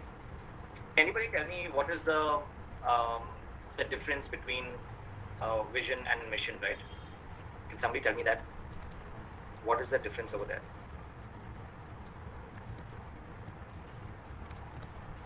Larger TAM, I think that's your market size.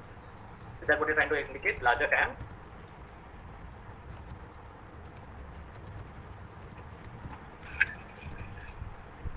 Okay.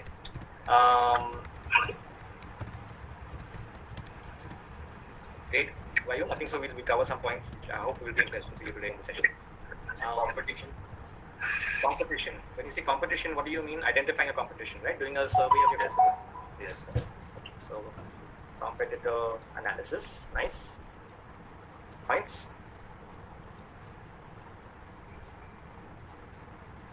Design, location and interiors, design, okay. Maybe you're saying the design, okay, maybe we can do that, design of the restaurant. This is in case you're going for a dine-in restaurant, right? Otherwise, if it's really a cloud kitchen, you may just want to design the cloud kitchen itself and how is each equipment going to be placed over there. Mission is the target we want to achieve, vision is the perspective which one we correct on. Yeah, I think mission, exactly, right? The missions will actually feed into the vision to make the vision come true. Your vision is really a larger, bolder statement in terms of what is it that you really would like to do and build out. What's your value statement? What's your overall purpose for building out this business, right? Inventory, I think so. I like that point. Very, very good point. Inventory. My inventory, I still feel comes in at a little later stage. I'll probably keep it on hold for now. I think inventory should be coming in once you actually start creating the business, right? Imagine we are today on a white paper level, right? So we are whiteboarding. I think it's very important to do whiteboarding at this point. I think we've got a lot of inputs in. Let's look at, okay, I think one more interesting point of Samuel is target customers. Who are going to be your target customers? It's very, very important to identify who are your target customers, what is it that you are planning to, who are you trying to sell to, right? Moving to the next slide, I think you will be able to see what I'm trying to.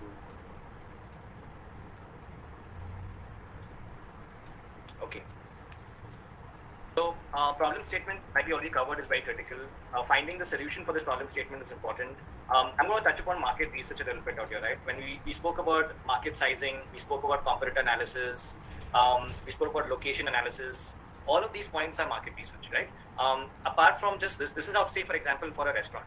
But if whether it is an industrial product like somebody mentioned earlier on, right? If it's an industrial product you want to build out, you want to understand who's out there actually already building this product. What are the kinds of products that are already available? What is the price point at which they're selling? Who's selling it? How are they selling it? Are they selling it through distributors? Are they selling it through retailers? Are they selling through other agencies who are taking commissions? What are their business models? How are they currently scaling, right? What are the challenges that they face? What are the problems they face? When you're trying to build a business out, you want to not only look for the drivers or the things that will drive the business or the trends or the growth aspects to it, market size, etc. But you also very much want to focus on what are some of the challenges that will come up while I'm building this out. Always try to poke holes into your business, right? So when you're building out your market research, it's such a very, very crucial element.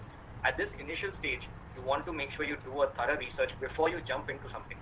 So just because you have an idea which you believe is good is not necessarily that it is very good, right? Doing the research will help you validate that idea. Will help you validate whether that idea holds good or not. Having the right kind of founding team. I think somebody mentioned about hiring the right people. I think I'll take one step back and say, first you need to build a founding team. Are you going to do this business alone? Are you going to do this with somebody else? Generally, I'll tell you from today's learnings where I am today in the Intel startup program, I can tell you that when investors look at a business, they want to know what are the kind of founding members that are part of that business. Because each founding member usually brings in some unique skill sets, some unique background. Typically, at Intel, we are working with startups that are into technology. But even in that, you'll have the founding team to have somebody who's a technologist, somebody who is hardcore into engineering and technology, and somebody who's a salesperson, somebody who has the ability to actually take that concept and the idea and the technology and sell it outside, right? So you need a complementing founding team. You need to identify the right kind of partner or partners who have the right skill sets to build this up, right? So a founding team, I feel, is also a very critical aspect when it comes to starting out a business, right? We mentioned about vision, mission, laying out the milestones. When you say laying out milestones is, you don't want to only plan for 1 year. You want to plan for, okay, in 1 year, this is where we want to see our business. In 2 years, this is where we want to see our business. And 3 years. At least a minimum 3-year runway is what you want to look at. So that you at least are working towards a larger goal and a larger vision. That actually feeds into building out your strategy. So if I build out the 1, 2, 3 years, I break it down and say, okay, for the 1 year itself, what is it that I will require? What kind of strategies I'll need to build out? We touched upon some of these points around market sizing as part of market research itself. I'm going to touch upon the next one, which is documentation, right? Today, a lot of people will build out ideas on pen paper. It'll go into some kind of diary. It'll go into some. You need to be documenting everything that you do. When you're whiteboarding, when you're sitting and brainstorming, you're writing ideas on the whiteboard. You need to capture pictures, images, document it, because every time you whiteboard, every time you brainstorm, you are coming up with new ideas, and you never know when these ideas will feed back into your business later on, right? So it's always important to document as you go along.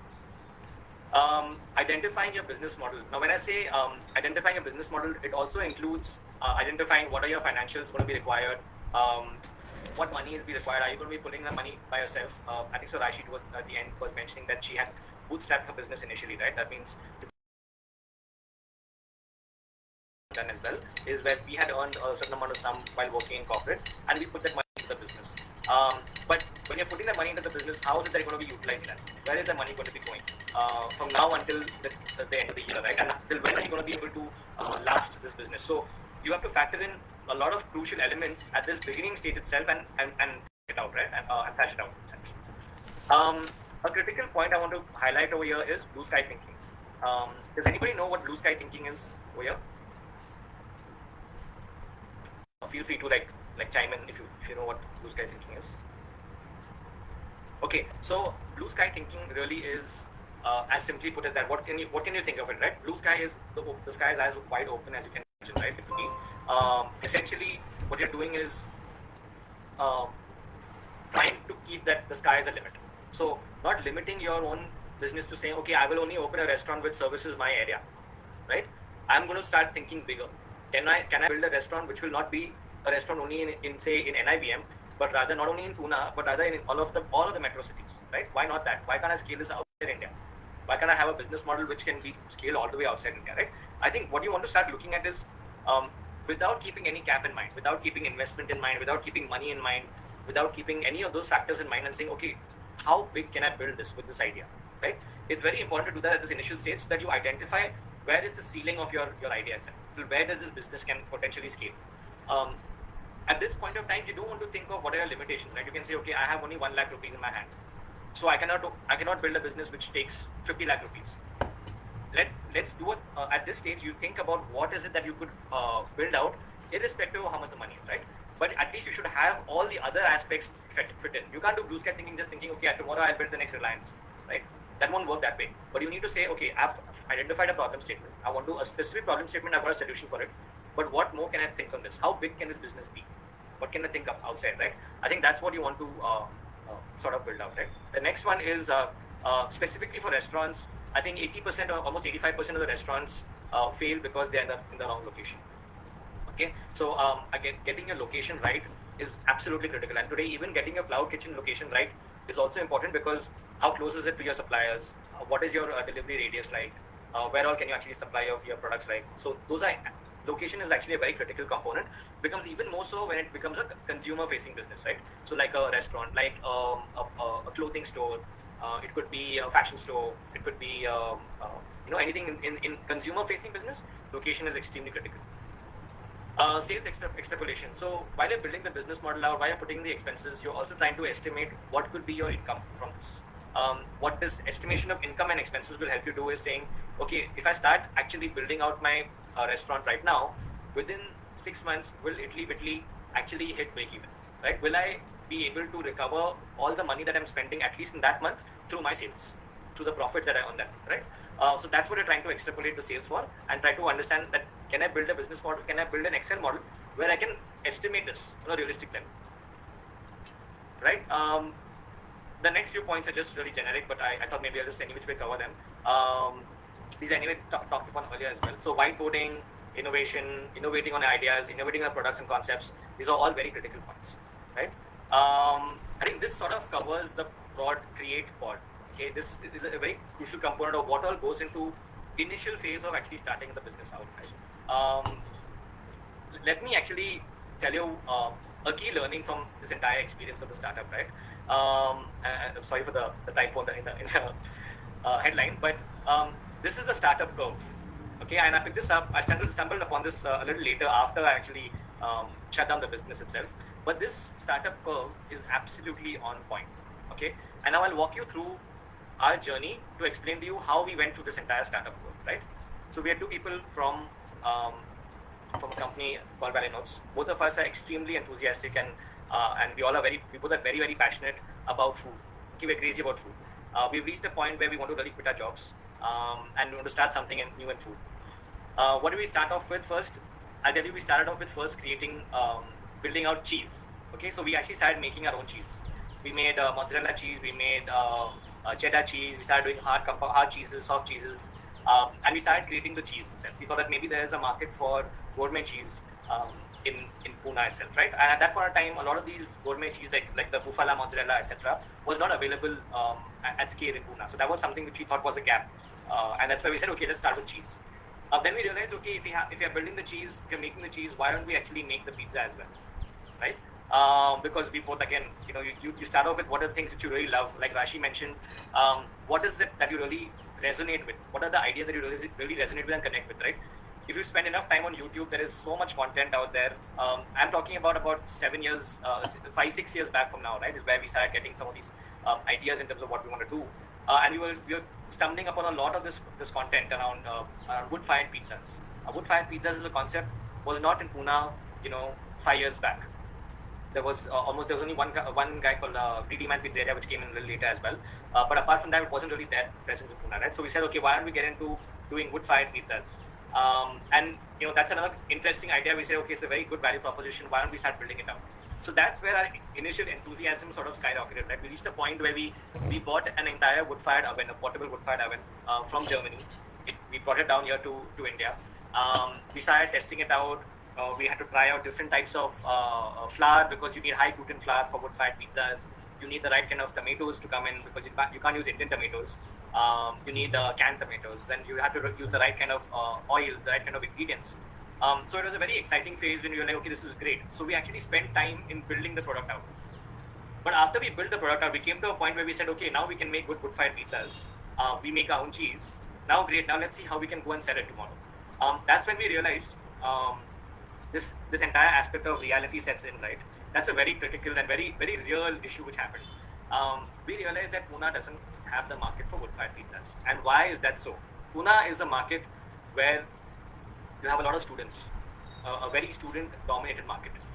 The second point being, a lot of the students who study here eventually move out of Pune for jobs outside Pune. Will go to Bombay, will go to Bangalore, will go to Hyderabad, Delhi, Chennai, or even outside India, right? So a lot of jobs are really taken away after, and they actually move out from Pune and then go to other locations where they are earning and they're having a higher ability to spend money, right? But if you see the average order value in Pune is significantly lower as compared to a Bangalore and a Bombay, right? So why is that a problem for us? So, because you can say that you can always argue and saying that, okay, there are so many restaurants out there. Why is it still a problem out there for you? We were trying to come up with a product which was, and we wanted to get the materials and the ingredients perfectly right. We wanted to get the best quality ingredients and the best quality output. It came at a very high price point. We were lucky enough to get access to Zomato data, and we realized that the average order value of for each restaurant on an average is X amount, right? And that X amount was at least 50% lower than what our average price point was. What I'm trying to get to is that if I was planning to sell my pizza for 400 rupees, my average order value for people in Pune was 200 rupees, right? That really meant that, okay, I have a very limited and niche market in Pune. And if I have to really open something like a wood-fired pizzeria, then I had to open it somewhere in Korega Park or in Kalyani Nagar. If I had to open it somewhere in Korega Park, Kalyani Nagar, that means I had to have enough sufficient capital to invest into a location. And at that point of time, I did not have either, right? So that's where reality set in, and we realized, okay, this is not going to be possible. So we realized that's why we hit a low point, right? You have this sad smiley face and the happy face over there. It really outlines where we were there in our journey. What happened over there is that we started experimenting with the data itself. We're looking at what the Zomato data was giving us. And one very interesting trend came out, right? Is that the highest selling product across India itself is biryani, right? And every city, biryani sells the most. And there are multiple reasons for it, right? Because, you know, of the familiarity, of the ease of being able to eat it, the gourmet component of it, etc., right? So we realized that, okay, biryani actually works quite well. It's the highest selling product. Why don't we actually experiment with it? Luckily, my background is, I'm a Muslim, and we have a family tradition of cooking biryani being passed down, you know, recipes being passed down from generations, right? So we already had a recipe which we could access at home and try it out and say, okay, why don't we experiment with people out there? You know, when you eat it at home and you all say, yeah, your mom's biryani is the best biryani in the world. But we said, okay, we'll actually go and test it out in the market. And when we started testing it out in the market, we realized that, okay, people actually found that to be on the lower side of the spice. They said, okay, this is not as spicy as we normally have it. It requires a little bit more maybe sourness to it, and things like that. So that's why we started experimenting, and that's why we started pivoting. We realized that, okay, we need to move our model from pizzas to biryanis. And the recipe that, you know, we got at home was something which you make it at home in a very homely fashion. It's not something which is made into a kitchen at an industrial grade, right, or at a commercial grade. So we had to actually tweak the recipe to make sure it is commercial enough. So this is where we realized that this is our time to pivot. So this is our creation pod, right?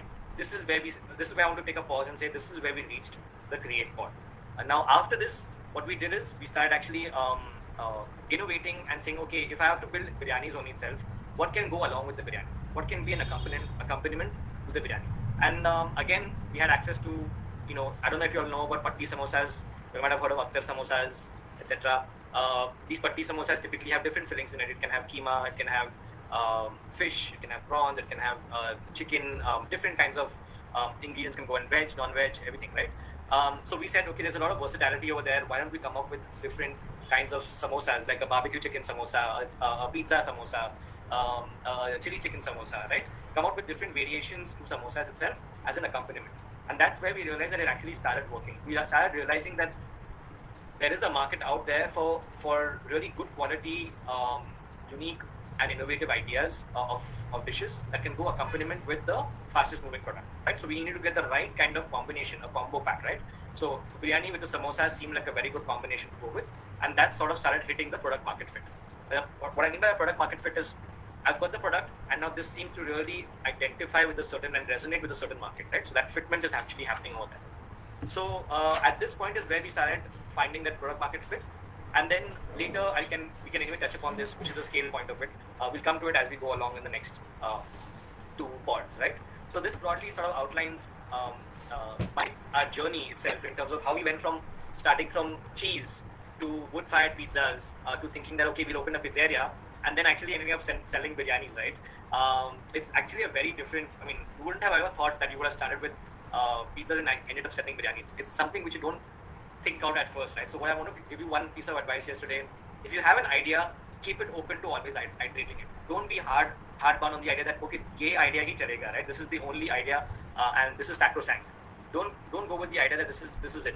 This is all that will work, right? You've got to keep yourself open to inputs, to feedback, to criticism as you're going along, because that really feeds into how you're building out your business, right? As you can see, we went from pizzas to biryani and samosa. It was quite a difference, right? And eventually we went into in the scale-up model. I'll come to what kind of products we were selling. When we scaled up, we were actually selling to corporates. I'll tell you our menu, right? We were selling burrito bowls. We were selling Subway sandwiches. We were selling quesadillas. We did ramen. Okay, we did salads. We did very, very unique sort of dishes. We also did things like rajma chawal bowls and things like that. But we sort of started coming out with innovative dishes to send out to corporates. So while we did the biryani and samosa as a retail model, our corporate model really focused on very innovative dishes, right? Spaghetti meatballs. So very unique dishes which people normally don't serve in your canteen, and at a very reasonable price point, right? So that was our sort of problem statement we identified, and that's where we were scaling. So if you think of where the initial idea was and where our scale was, these were two very different areas, right? And this really showcases how pivots really happen, right? To somebody's point earlier is, where do you stop loss? Where do you realize that, okay, this is not going to work? you will actually hit a point where you realize, okay, this is not going to allow me to scale beyond a point. And that's why you need to go back to the drawing board, think back as to, okay, what do I need to do differently? What do I need to ideate on now? How can I actually get out of this ceiling where I'm stuck at, where I can't break through, right? I think that's what you want to really work towards, right? So I'll take a pause out here in case there are any questions so far. Then we'll move to the next pod, which is the execute pod, right? So we've actually now done the part of create pod where we identified, okay, goes into the ideation phase. I've given you an idea in terms of how our journey was so far in Sultan's, and where the execute pod also comes in. We'll move on to the execute pod immediately after this. Why don't you all let me know in case you have any questions out here? Yeah, Sad, how important is differentiation here? Like, we started off talking about Italian. Yeah. So you immediately think of something like pizza or pasta. But we don't see this potential for desserts maybe. Like, when I had gone, I think to Boston, I'd gone to a store which was only cannoli. Okay, and all kinds of cannoli. It was like a little bakery where the mainstay was cannoli. Right. Yeah, so I think differentiation probably. Absolutely, differentiation is so important, right? I think it's not only differentiation; it's also about finding your niche as well, right? I think you can't you can't really survive as a generalist. So if I'm saying an Italian restaurant, can I keep it as any other Italian restaurant? I need to find my own niche. Right? I need to find what is it that I really want to work towards, right? And a certain product itself. Like ma'am mentioned, okay, generally, or even in our case, we picked up samosas as a point, right? And we just sort of built on that. We said, okay, can we build a restaurant which actually serves the widest range and the most unique range of samosas out there, right? And everything that actually makes sense. I know the idea, the concept of a chocolate samosa may not seem very relevant to some of you all, but it actually worked wonders, right? To give a little context to it, right? Differentiating is also about innovating and getting something new product to the market. When we started off our product and the concept of chocolate samosas, and I can tell you, right, it doesn't sound very appetizing, chocolate and samosa, but what we built out was a mini bite-sized samosa which actually had molten chocolate in it. I'm not sure if anybody out here had a chance to actually have purchased it from the restaurant, but and try it out. But for those who don't have an idea, it's a small mini bite-sized samosa. It has molten chocolate, so when you bite into it, it actually bursts into your mouth, right? Now we started this out.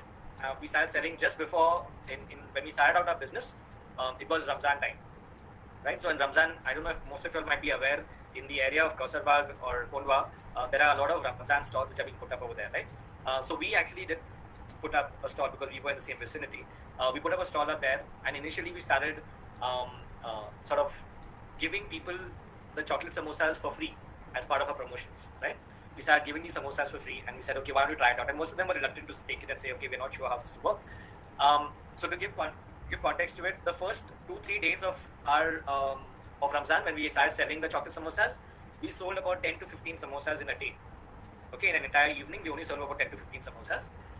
By the last 2 days of Ramzan, I think so, we were selling up to around 550 to 600 samosas in a day, right? Only the chocolate samosas itself. And in totality, we were selling around 900 samosas in a day. So what you realize with this thing is that once you've hit the sweet spot, once you've actually found the differentiation, you know that you've really cracked it, right? So that's why it's so very critical to really stand out from your competition, to really differentiate yourself from the competition and have something unique over there. I hope that answers the question. No? Yeah. Thanks, Sad, for explaining it. Thank you. Okay. Why don't I move to what the next pod really is, right? So now this is the execute pod. Now that we have our sort of ideation done, I want your inputs, just like the last time itself, I want your inputs to come in to say what is it that, just share my screen, yeah. What is it that will go into execution? Okay, so can you start giving me ideas? We did mention about, say, recipe development. That is something which we did talk about, building out your product, right? Finding out your right product. So product market fit is something which we spoke about. Any other ideas coming? I would like to get your inputs in. What else do we, now that we have to start actually building the restaurant out, what do you need? What all will you require for the restaurant?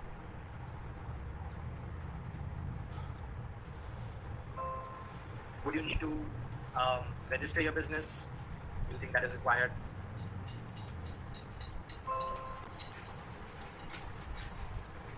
And there are a lot of legal aspects to a business, right? While you can always just start a business simply putting by sorry? Licenses and then registering your brand as you have trademark. Exactly. Registrations, trademark. So, a good point over there on trademarks as well.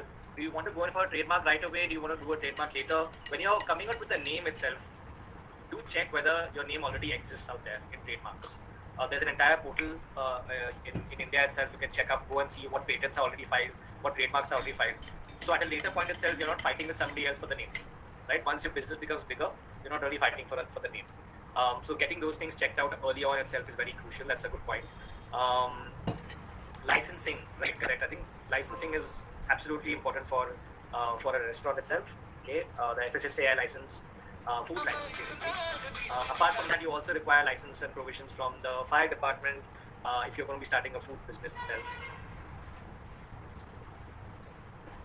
Okay, what else? Somebody had earlier mentioned inventory, right? I think now once you've started the business out, you really need to start managing your inventory better. You will require certain toolkits which will help you manage these things better, right? There are a lot of apps today that can help you manage your finances, that can help you manage your toolkits, your inventory better. It can help you manage your time and your tasks better. All of that is also available. Okay, when it says credit cards, I think so you mean by actually figuring out your, maybe can I term it as cash flows? Okay, the point I think so I want to make over here, when we say credit card, maybe not really credit card, but when I'm saying cash flows, it's very, very crucial to identify what are the cash flows, right? Most people may get this wrong. When you're starting a restaurant or any business, you think, okay, I'll start making money from day one.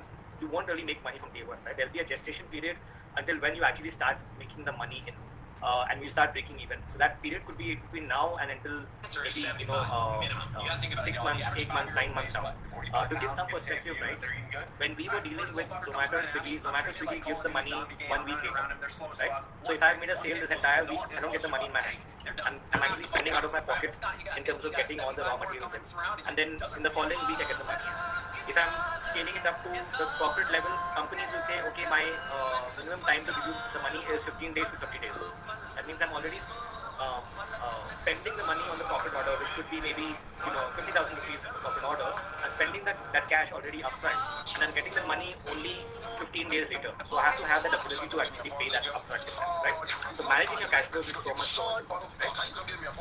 All right, what else? I have something. Okay, hiring workers. That's good. I think when we say hiring workers, maybe we can talk about it as hiring. Also, it could also include elements as all HR elements, right? It could be like getting your policies right. How many offs are you going to be giving in a week or in a month? What will be your work timings like? What are your policies like? Is it favorable? Is it good enough to keep the team motivated? Okay. Sampling of the food. Okay. This is basically iteration and testing. Very good points. Iteration, and this is valid for any product, right? It's not only for food, right? So you need to go out there, test your product in the market, see what is the response from people, get those inputs in, go back again to your drawing board, go back into your lab, your kitchen, your production area, and iterate on the product itself. Okay, what else? Advertising and marketing. I think advertising and marketing, yes, the initial level of actually maybe advertising, maybe we could do that, right? But I think I would really put that into a phase of scale. So maybe I'll say initial ads, marketing, right? Okay. What else? Management team. I think we touched upon it last time about having the right kind of founding team. That's already done at an earlier stage. Now we come to a part where we're actually building it out, right? So what else can we require out here? See, this is a restaurant. So if it's a restaurant, what else do you need to manage? Consistency. How will you maintain the quality, right? I think quality is a very crucial component as well over there. Any other inputs? I think we've got quite a few inputs over here.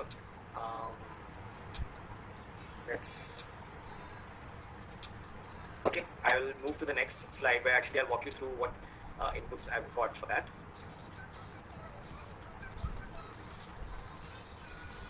So legal, accounting, registration. I think accounting is also a very critical component. So I'll start with first with legal, right? One of the key learnings was legalizing your business. Don't just start a business on um, on word of mouth, right?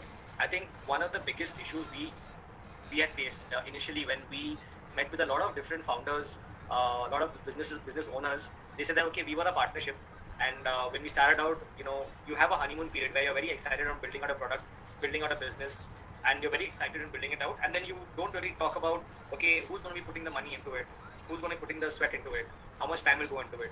One person will say I put the money into it, the other person says okay, I will do the work.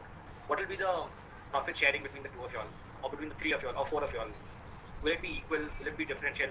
Is there a way that tomorrow I can take more shares? So if I got into the business with say Mariam ma'am, and ma'am said that okay, I'm going to put in the money into it so that you do the work, and so because I'm putting the money and I'm taking a bigger risk, I'll take 70% of the share of profits and you take 30%. And I'm not putting in any money, I'm just putting in time and effort, right? But I want to have a clause that I can actually go back to and say, okay, maybe at a later point, I want to buy back and come back to 50%, where I contribute as much as you have contributed to this business and sort of leverage that and come back and buy back my own share into the business and my equity into the business. So having that possibility to actually do that, defining what is an exit clause for a partner, when can you actually exit? Can you take all the money out of the business? Can you liquidate all your assets? I think these are very, very important things that you have to really think about right at the get-go itself. If you don't think of these, tomorrow, once the money starts, it's all good and very fairy tale like till the money starts coming in, right? Because till the money starts coming in, you are always working towards getting your first sale. You're always working towards getting your first 100 sales, right? That once your first 100 sales start coming in, you start seeing the money come in. Then you start asking questions like, okay, will this money go back into my business? Will this money come back? Should I pull that money back out for myself? What do I need to do, right? I think that is so, that at that point of time, at that stage, you will actually end up getting into arguments, into fights, into problems which can happen between you and the other partners of the business, right? So when we built out the Sultans, we actually registered it as an LLP. We had an entire separate business account created in a bank. So it was a current account which was separately created. We had a CA who was a friend, a common friend, but who was also independent in the same way, was without a bias, working with us in trying to thresh out all the details around the legality of the business itself. I think these kind of things people will not really come down there and tell you, right? I think a lot of people today do business, and you'll be surprised the number of people doing business today without having it put down on pen paper. Because they do that at a smaller scale, they think that okay, it's all Muzabani, or it's all there, word of mouth, it's okay. I'll go by principle. But it's not about trusting the other individual, right? It's about just documenting it, because tomorrow what might change, you never know. We even, between the two of us, we even had clauses that what if tomorrow something untoward has to happen, an unfortunate incident has to happen, and one of the partners is not any more longer available in the business. Will I suddenly take over the entire business? Is there somebody who's appointed as a nominee? You have to even think through these kind of questions, right? These are very real questions which sort of come up at a later point, especially in the environment that we are today living in today, right? So these were things that we want to cover in legal. I think we covered the accounting registration part of it. Inventory, toolkits, recipe development. I think here we, so recipes, for example, use the ready recipes that are there, test it with the market. Later, you need to keep tweaking it as you go along for making it into a process which can be scaled up, right? That is very important. Then building out your MVP, your minimum viable product. So what you're doing out here is trying to identify, like we said, right, and building that biryani dish out which was suited to the customer's requirements. That with the right level of spice, with the right quantity, with the right amount of meat or vegetables, we had to have those components in correctly. And then we realized, can this really fit into the market? That's your validation and market fit phase. The pivot comes in, obviously, this is a very, again, interesting product. Like I mentioned, first Sultan started off as saying we will do, mid-sized parties only. We did not start with biryanis with Zomato Swiggy first. So first we started off the business of biryani and samosas as a party level thing on itself, right? So we did mid-sized parties for biryanis and samosas. Then we realized that our kitchen utilization levels were low. That means our kitchen was not being utilized as much as we wanted to be, right? And hence we moved into the Zomato Swiggy model. Once we moved to the Zomato Swiggy model, we realized that there isn't as much profit in that model, and hence we moved into the corporate model of that. So at every given point of time, we had to keep on iterating, keep on revisiting our model, and then sort of testing it out and then pivoting accordingly, right? So you have to keep exploring the market, keep going out there, speaking to customers, potential customers, and exploring what are their needs, and keep on pivoting accordingly, right? So pivot is a very, very critical function. I'll give you an example, right?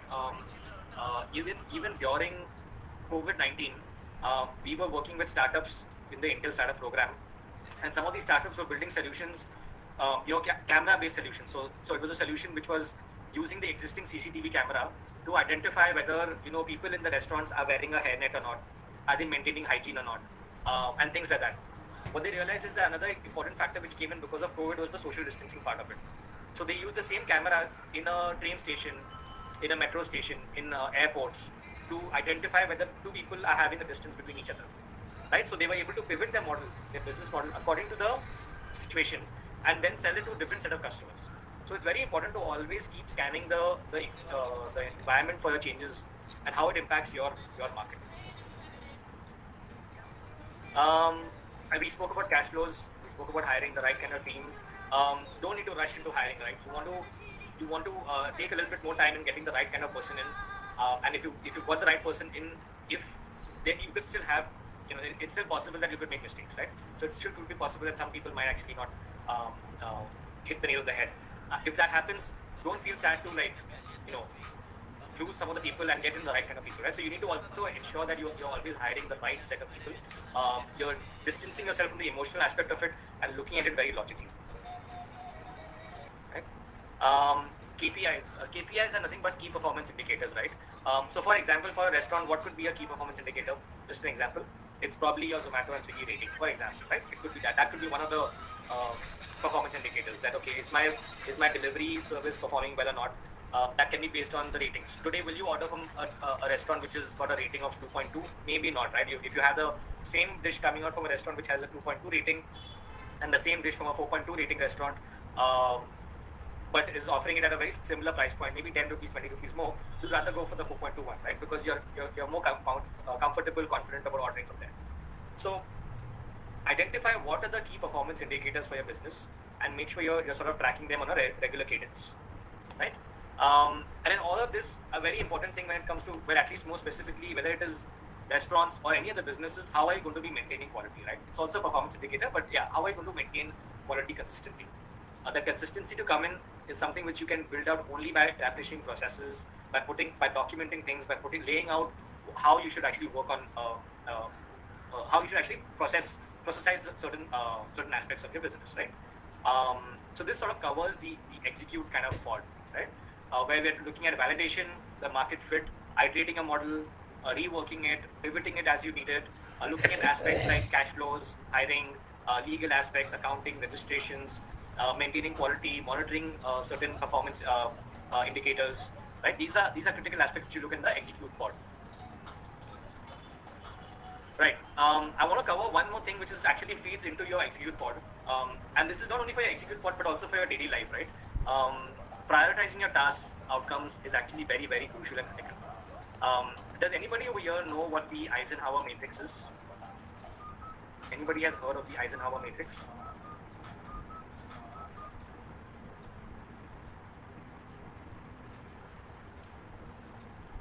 Anybody? Okay, so maybe if you're not aware of it, this is what the Eisenhower matrix really is, right? General Eisenhower was a general during the World War and later on even during the Cold War in the US, and he came up with this matrix to better manage where does he need to put his efforts when it came down to war itself, right? And where does he need to prioritize his efforts. So the matrix is really nothing but it is also known as the urgent versus important matrix, right? It's a productivity prioritization, it's a time management tool, right? Which has been designed to prioritize your tasks, your agenda items. It's a very simple, decision-making tool that you can really use, and I use it on a daily basis, and it's so very crucial. I think for all of you, it's very important, right? Today you have to really submit your assignment. Right. Okay. Unmuted, I think. Please be on mute. Please be on mute. Yeah, thanks. Okay. Sure. So when you look at urgent, important, just walk through it, right? It's a simple matrix. You have urgent, not urgent on the top, and on the left hand side you have important, not important. So what is urgent and important falls in the first one, right? The first quadrant.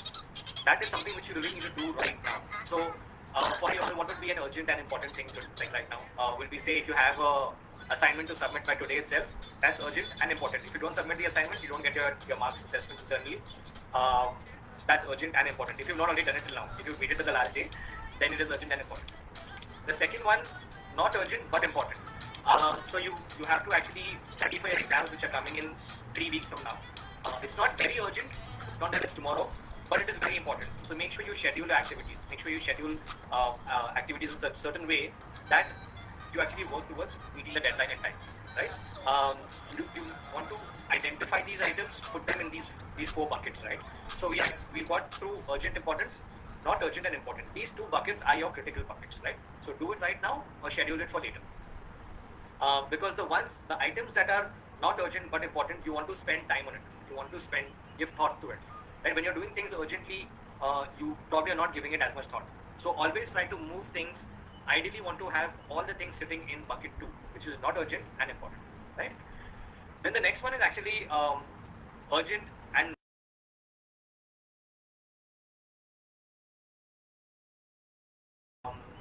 so in that case, can you do it yourself, or can you actually delegate to somebody else and give it to somebody else and say, okay, hey, why don't you do this for me?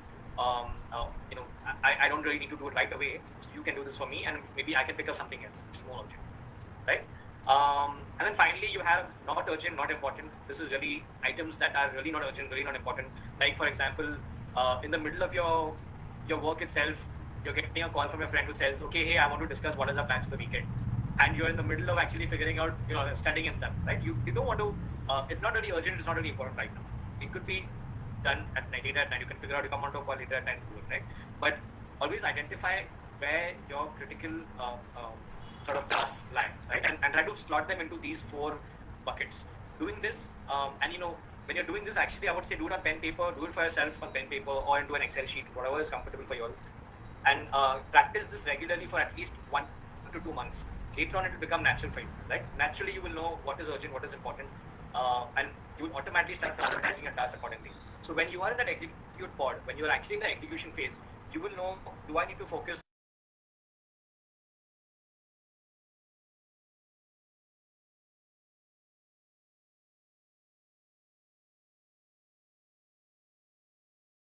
this sort of matrix really helps in that. Okay, so I'll take a pause out here in case there are any questions.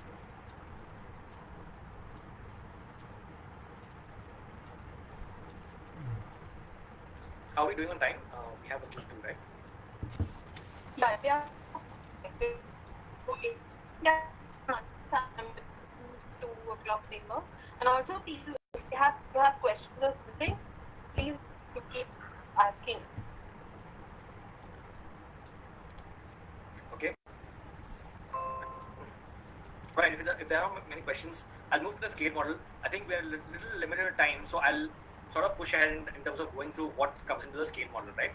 Now the scale part of it is actually finding the business model fit, establishing and strengthening your brand, right? This is really where you're going to be monetizing what your business is, identifying how customers can discover your business, marketing it, promoting it, doing CSAT surveys, that is actually customer satisfaction, branding it, right? I think all of these elements sort of club together in some way or the other. So when I say marketing it, find innovative ways to actually market your business, right? Each business is different, and you can market it in its own unique way. So for example, in restaurants, right, there are a lot of ways to market it. There's paid marketing on Zomato, Swiggy, and Instagram, for example, right? Or you could also reach out to, I don't know if there are any food bloggers today in the audience as well, right? I'm sure there are food bloggers out there. So, reach out to food bloggers itself, trying to see that, okay, why don't you do a taste test of my food and give a review, etc. That also feeds into marketing promotions of it, right? Like I mentioned earlier about promoting the chocolate samosas, giving it as freebies, right? Initially, because the product itself is good, but people really need to experience it to really start getting hooked onto it, right?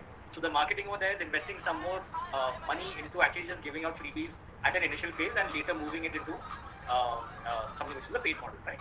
So that is something which is also another strategy which you could adopt, right? So these are elements which sort of come into customer discovery? How will customers actually stumble upon your business? How will they actually experience your products? How will they hear about your business? What is your brand value today?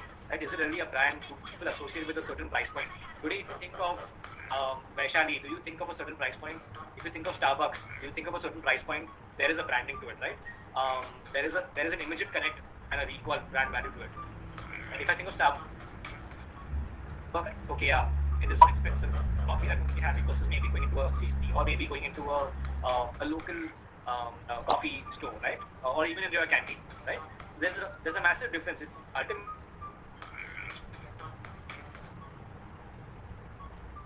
price point is different.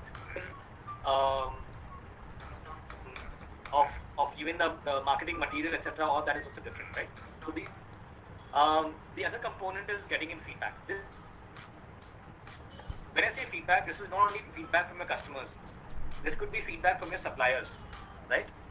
Your suppliers also actually give you a lot of feedback. Say today I'm purchasing products from a supplier who's selling me. So in Sultan itself, we actually came initially. We did a very fancy packaging where it had a clear window. You could actually see the samosas inside. It had even embossing on it, etc., etc. Right? And the packaging cost of that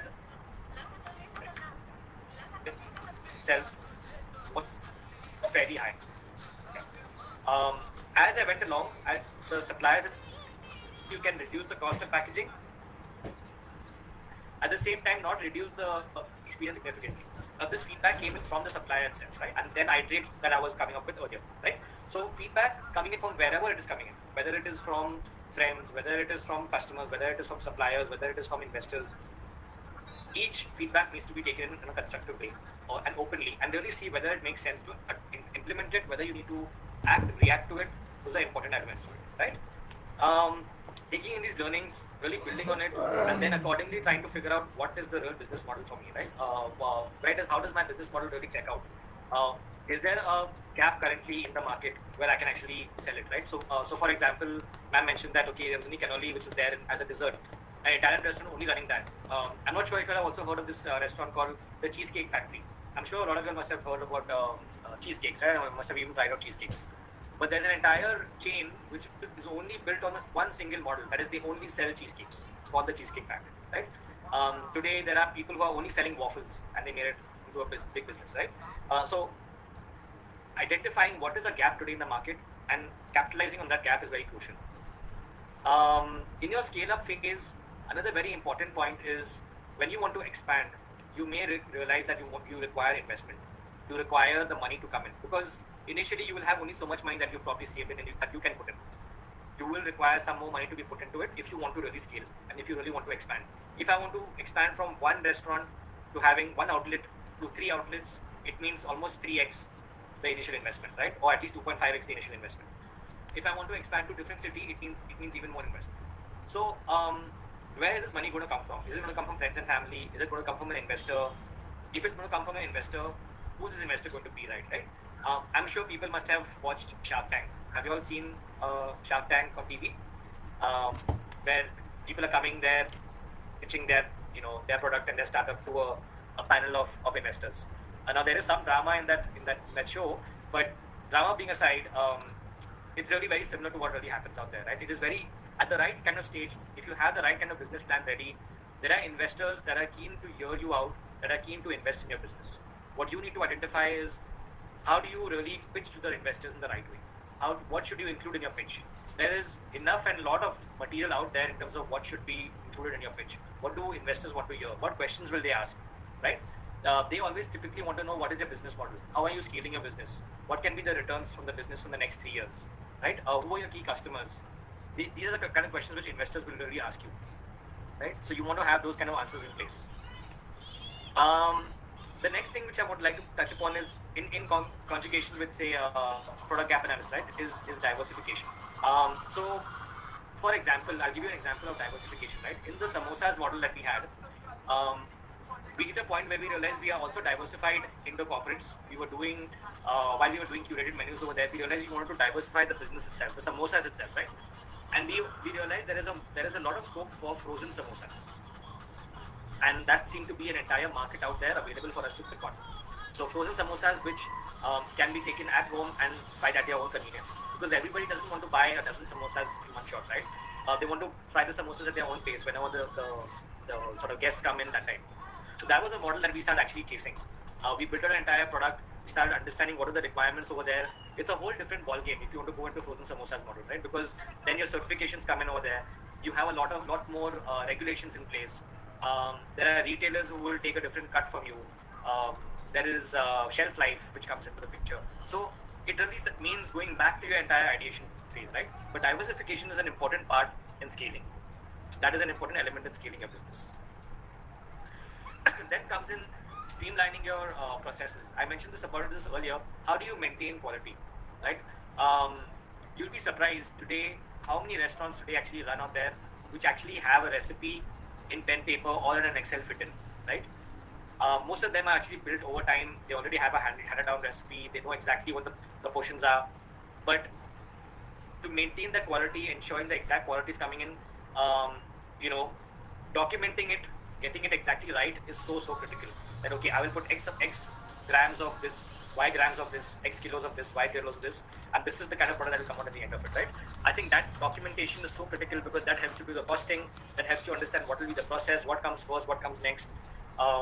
This makes sure that also your quality is consistent, right? So streamlining your processes. Somebody early on mentioned that okay, if I want to make an industrial grade product, how will I do that? An industrial grade product will have to have a assembly line. If it's a discrete manufacturing product or a process manufacturing product, you need to ensure that you actually have a line in place where you have each process really clearly outlined. What happens from input to output, from the start stage to the end stage, and each of it needs to be documented to the T. That okay, this will come in. This is the process that will happen on this raw material. After that, in a span of X amount of minutes, this is the next process that will happen. This is the next treatment that will happen, and so on and so forth. You need to really streamline and document your processes and have it because tomorrow, if you need to make any changes, you can easily go back to the drawing board and make the changes, and you already know what the impact is, right? This is a very crucial component in scaling.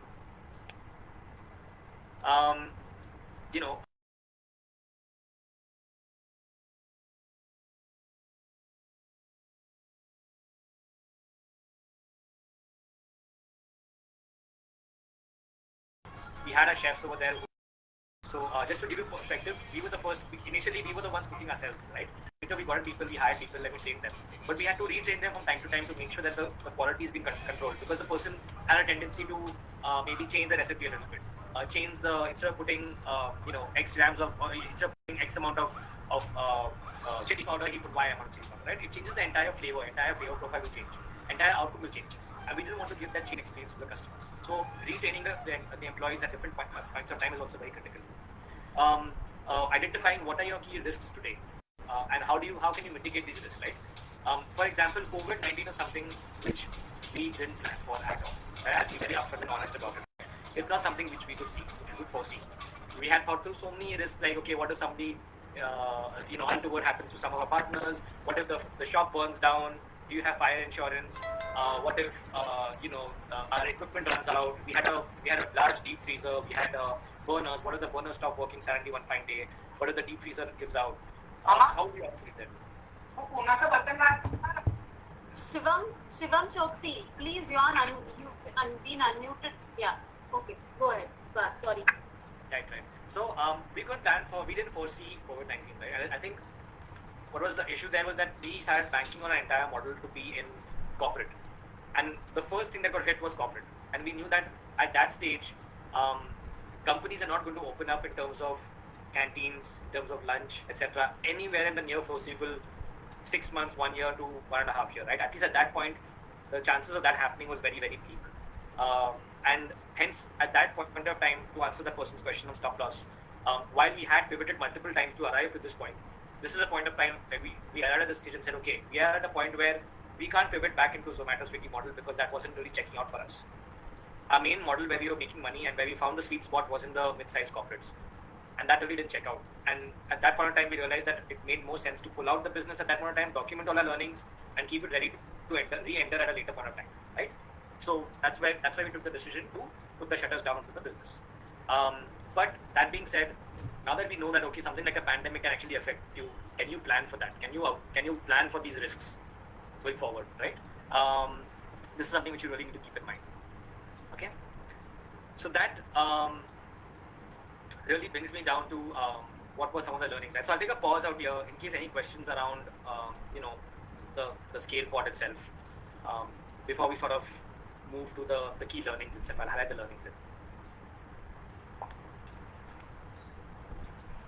Okay, so how do you approach the franchise model? Especially in restaurants, you see franchise play an important role, especially in scaling. So how do you approach the franchise model? Nice question. So when you're looking at franchising model, right? So one is you're taking a decision to consider. First is always look at the opportunity cost, right? A franchise model requires a certain upfront investment from your end, and a certain quantum of that, right? A significant investment. And you also are bound by the franchisors. So just to clarify the question, do you mean franchising model for yourself, or you are trying to invest into a franchise, like say a McDonald's franchise or a KFC franchise? Is that what you're trying to ask? No, like I own a restaurant and I'm trying to expand and get the franchise. Okay, so you want to build a franchise model yourself, right?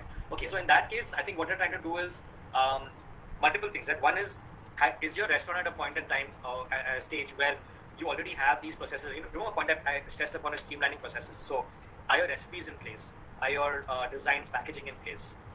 Is it centralized? Is it scalable? That means if tomorrow you want to scale this franchise from Pune into Bombay, and instead of just Pune, Bombay, can it go into Delhi? Will you find suppliers over there? Have you identified your suppliers for packaging, for raw materials, whether it is for your vegetables, etc., to maintain quality? Will there be some raw materials which you're going to be selling from a centralized kitchen? So these are pertinent questions you need to ask. But the bigger question you really need to ask is, what is the business model? How are you going to sell this entire as a model to somebody else, right? Today, are you making money out of your current business itself? What are your profit margins today? How do you convince the person tomorrow to take in 15 lakhs, 20 lakhs and put that into your franchise? Why would that person invest into you versus, say, a McDonald's or any other franchise, right?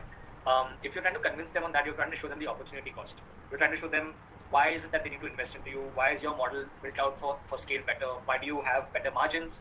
Because restaurant as a space is, while it looks very glamorous from the outside, the margins are tight. They're very tight, right? So because anybody investing into franchising is probably looking at what kind of returns can I actually get from this in the long run.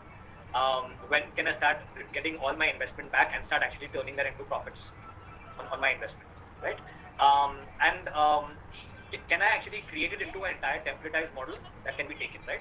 There are a lot of documentation in terms of franchising models being built out. You'll actually find some material online as well. You'll be lucky enough to actually stumble upon some restaurants that have put out the entire franchising model in place. We in fact stumbled upon it ourselves while we were building out Sultans, and it was a model that we were exploring. There were some really interesting concepts where it was a model for a pizzeria, and they actually even put down the entire process for every single restaurant. How do you do it for any layman tomorrow? Can anybody who's not even a chef come in the kitchen and cook that dish and come up with the same output, right? To that level of consistency that they built it out. That sort of gives the person who's investing into the franchise the confidence that this person has already thought through all the elements that go into the restaurant, whether it is location analysis. Will you be helping out the entity to get the location right? Because the location is the most critical component, right? Why is McDonald's today so successful? Because they really, the first thing they really work on is the location. And hence the location analysis is very, very critical. So will you be playing an important part in the location analysis? Will you jointly do that?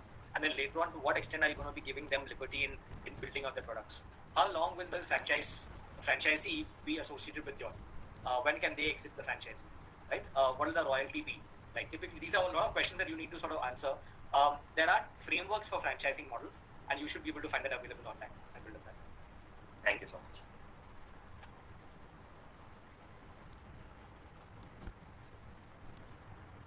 Sir, how you are managing your franchisee and employees those are working in franchises? How you are managing your taste of what you are delivering to customers? Okay, so one is we aren't really doing a franchise model currently, but typically for a franchisee, how you want to manage it is establishing protocols and standard operating procedures, right? Something called as SOPs.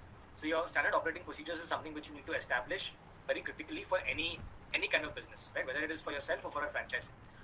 That's how you can at least ensure that you would you would basically have a control in terms of what is the output. So I'll give you an example of a standard operating procedure, right? Say if it is to do with, and I'll give context to it as in a restaurant. You're doing a veg and non-veg section. Is there cross contamination which is happening over there, right? Is somebody over there, working with say meat, and at the same time using the similar utensils to work with vegetables, right? You can actually have a SOP in place to ensure that actually doesn't take place at all. Those two sections are very clearly demarcated. There are very different zones. There are utensils for both sides available. If you walk into a McDonald's, you will see the veg and non-veg section very clearly demarcated. These SOPs really help to ensure that tomorrow there are no blunders which happen, right? Tomorrow you won't order a McVeggie and actually end up with a McChicken, right? These kind of blunders sort of don't really happen, and that can be really solved for by establishing SOPs. I have a question out there that says, would you go for Zomato and Swiggy in the future? I'll be very honest and upfront over here. The Zomato Swiggy model as a standard model itself, standalone model for cloud kitchens, is probably does not check out. The reason being is Zomato Swiggy actually takes in almost 30%, 28% of your sales as commission. Over and above that, to actually make it big in Zomato Swiggy, you really need to advertise over there. You really need to give discounts as a part of the restaurant itself. That adds up to another 14%, give or take, right? So that roughly adds up to almost 44-45% of your entire sale. If I'm selling a dish for 100 rupees, my cost of that dish is about 35 rupees, right? Add in 45 rupees to that, that's 80 rupees. And then there are still some overheads which I need to cover up, right? It's not only that I have employees, I have the rental, etc. So your net profit which is coming in, or even a gross profit which is coming in, is very, very low. You want to look at gross margins which are roughly around in the range of about 40%, right? When you're working with gross margins under 20% is where you're really going to struggle to turn the business around. You need to work at a very massive scale. That means you need to sell so much more to really start recovering the cost itself, and then so much more to really make a substantial profit. So Zomato Swiggy as a standalone model, to be very honest, doesn't really check out. At least that's the math that we work with. We tried it out with multiple different businesses.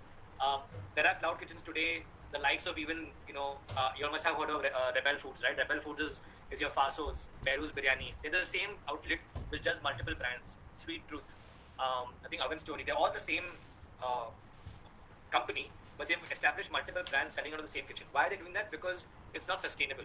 And even at that scale, are they actually today still covering up? Are they in losses? Are they in profits? The answer is that they're, in all probability, most of these bigger companies are all currently burning, right? They're burning money. They're in losses. Today, Zomato itself is in loss, right? It's a loss-making company. So I think it's very important to see, what is your right business model out there. You can't really bank only on Zomato Swiggy. Hope that answers the question. Okay, we have about 10 minutes on the clock, right? I want to really cover the key learnings part of it, and maybe we don't have too much time to go through, what I'm doing at Intel, but some of the key learnings is something which I definitely want to sort of cover, right? Finding a partner, the right kind of business partner, is actually difficult. It's not so easy. I can tell you upfront right now, I won't do business with some of my best friends, okay? And you might take this as a surprise, that why won't you do business with your best friend? Because A, some of them are not very good with money. Two, they don't take it as seriously, right? They don't like to document things. They will say, hey, I told you now, so just take it as on my word.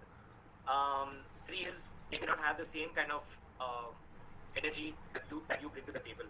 Four is, they may not have the right skill sets for your business. They might be your best friend, but they may not be actually technically complementing your business. So you want to identify people who actually complement your business, right? You need to be logical about who's your business partner with, and find somebody who's really, really complementing it. Legalize everything upfront. I think so. I spoke about this earlier. Make sure you document it. Make sure you outline what are profits, what are losses, who's going to bear the profits, who's going to bear the losses, what is the percentage sharing, what is the equity, etc. All of it should be documented, legalized. Conduct thorough research before jumping into your business. Don't jump into the idea because you found some brilliant idea which you feel is going to just work, right? Test the market, test the waters, do your market research, identify what is the market size like, who's the competition, is there already a product in the market, things like that. You want to actually test these waters before you actually jump into it.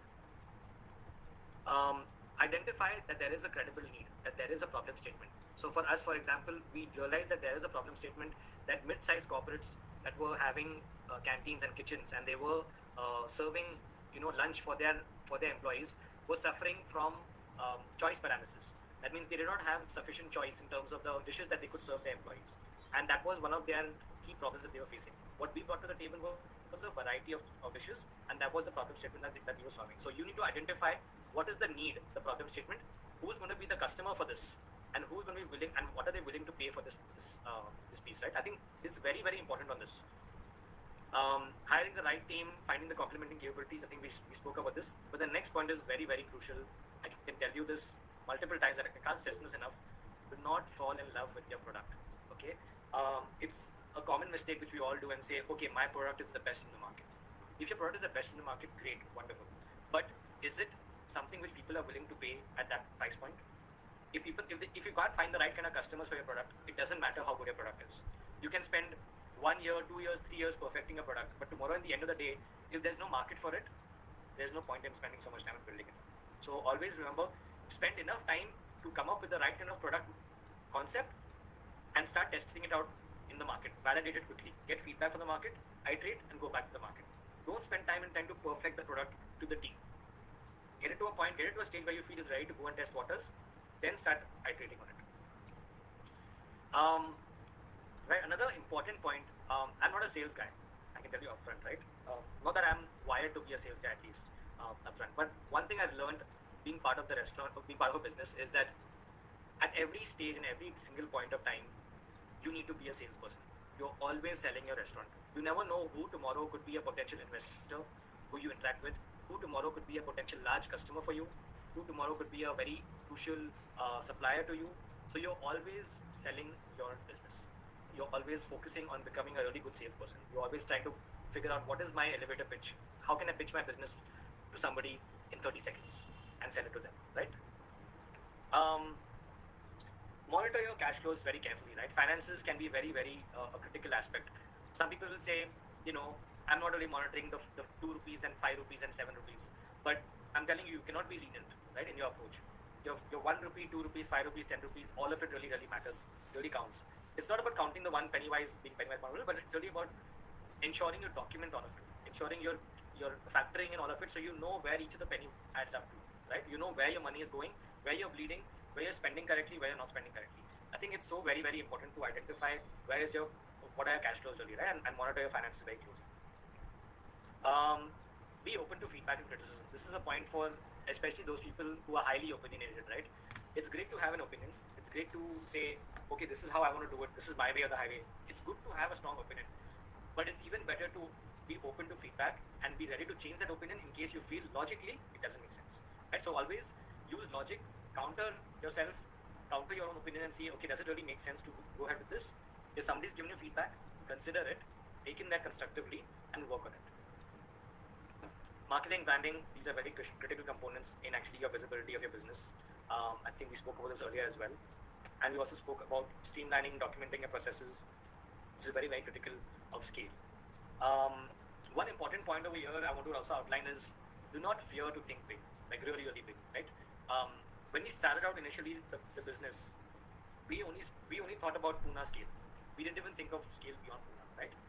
Once we went 6 months into it is where we realized that we are actually selling ourselves short. We have a product which is really good, that can be scaled even further, right? That's why we started thinking big though. And we realized, hey, okay, the market is actually bigger if you look outside of Pune. So don't fear to think big, because it will actually open doors to newer opportunities. And finally, a very important point, which I think even Rashi has tested upon earlier, is try something out. You will fail in it. 100% there will be failures as you go along. The important thing is how can you quickly recover from those failures, learn, reiterate, and then start again working, right? So do fail, learn, repeat. I think this is something which we really went through it. We did have multiple, you can say mini failures through the entire process of doing the startup, right? And in that entire journey, each failure meant a lot of learnings, meant a lot of improvements in how we were perceiving things, and that made us come out better and stronger, right? So don't take fear in actually taking that first step. Take that step. It's okay if you fail, because that failure is really going to build you up and set you up for success later on, right? I'll take a pause out here. I know we are short on time, so I'll take a pause for any questions, any inputs that you all may have, because we've got only 2 minutes on the clock. Yeah, thanks, Raj. I just wanted to ask, at the Intel program, what type of startups are you working with? Are they mainly tech startups, or what is it? Right. So at the Intel startup program, we actually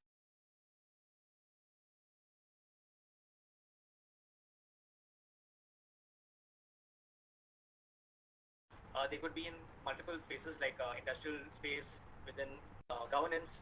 I've been solving government use cases on health tech.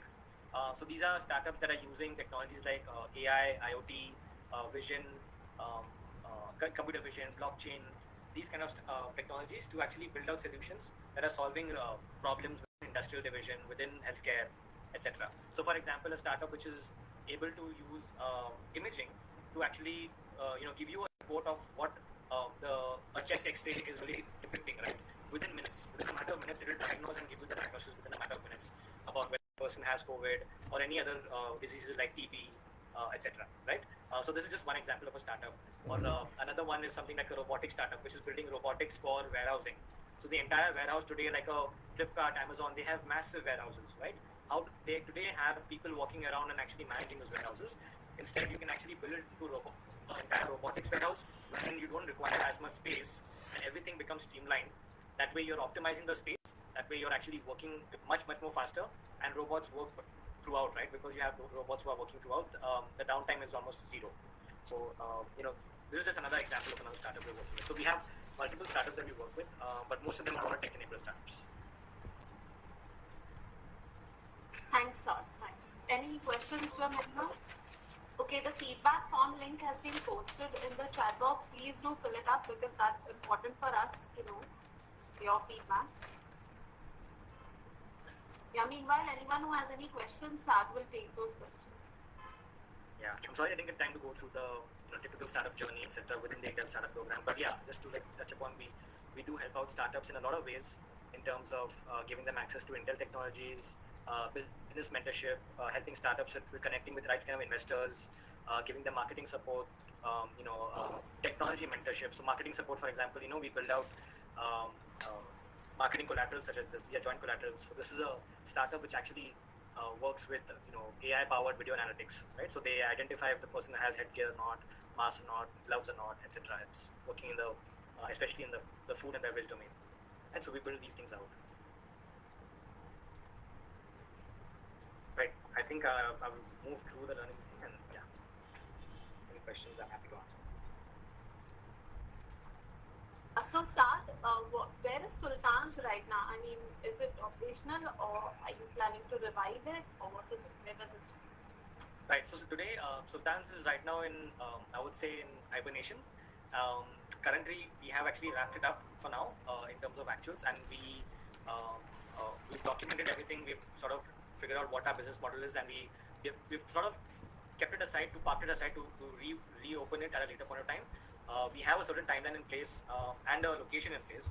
I stressed upon location analysis earlier, and I also stressed upon how we did not find the Pune market to be as lucrative as compared to, say, a Bangalore market and a Bombay market, right? So we are exploring, evaluating and launching it in Bangalore, especially, over the next couple of years, right? So that's something which we have as a horizon.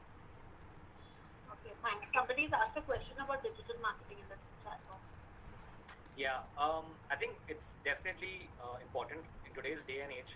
Digital marketing is a very crucial component. Your digital footprint really defines how people perceive your brand, because the first thing they do is look it up online, right? So yes, digital marketing, it is very important. You really need to invest into it. How much is really a question, right? For each business, it will differ. For example, a restaurant business, you need to have a digital footprint, but the most critical component over there is over time word of mouth, right? The digital footprint will really help you get to the right kind of customers. So customers will discover you. So in a customer discovery phase, it is very important, right? But at a later point of time, it goes on. In a different kind of business, the digital marketing will be even more important, right? So each business is unique. What percentage of component your I think budgets need to go into digital marketing will differ by the kind of business that you actually are heading into, right? If it's a very industrial grade product where your customers are all industrial customers who typically don't look for products online but look for products in magazines, in industrial magazines and suppliers, that's where you want to probably look at putting efforts into it. It took okay, so I hope I answered that question on the digital marketing bit. How much time it took for us to be profitable? We actually turned our business in 8.5 months to 9 months. So it took us about 8 months to turn our business.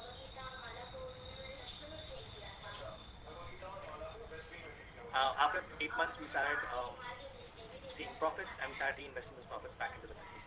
That's what we did. Okay, any more questions? Please don't forget to fill the feedback form. Any more questions? If not, then over to Tushar. Tushar or Sharvari. Yes, ma'am. So, thank you, sir, for a very informative and helpful presentation for all of us. This session was indeed insightful, and also I would like to thank all the participants who have participated in the question answers round. Now, I would like to hand over the session to Tushar. Yeah. There's one more question somebody's posted. Just one more. Okay, it says, how do we add employee cost in a product? I think employee cost is typically calculated by looking at, okay, it's not only just the cost of salaries, but you're also factoring in cost like, depending on the kind of scale which you're operating at, right? So sometimes you'll have cost of the premise, the cost of accommodation, the cost of transportation, the cost of insurance. All of these costs are typically added up on a monthly basis and then factored in. You don't really add it into your product, but you're really adding it into your costing model, right? So the employee cost as a percentage will go into your overall costing model. So you will say, totally, if my product is costing X, your employee cost is Y as a percentage of X.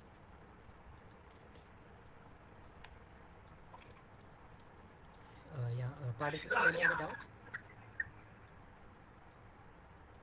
All right. So now I request Dr. Mariam Narona, coordinator of the Startup and Innovation Cell, to give her the closing remarks for this session. Over to you, ma'am. Yeah, thank you, Tushar. So we've come to the end of the workshop, and both our speakers have shared a number of, I think, very useful practical ideas, insights, and experiences. And I'm sure those of you who want to start something of your own would have found value in it today. And hope this gives you the right direction for whatever you plan to begin. Thank you, Saad. I have taught Saad when he was in PBIB. I think Saad, one thing that really stands out about Saad is very reliable and very particular about doing things, and I wish all my students were like that.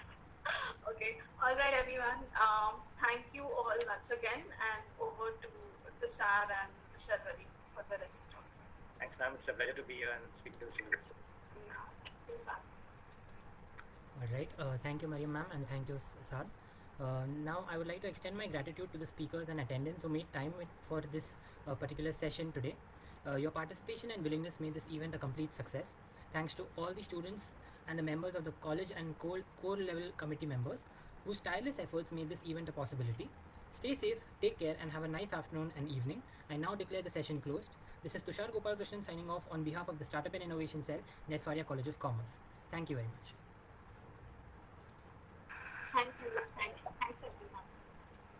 If you fill the feedback form, you can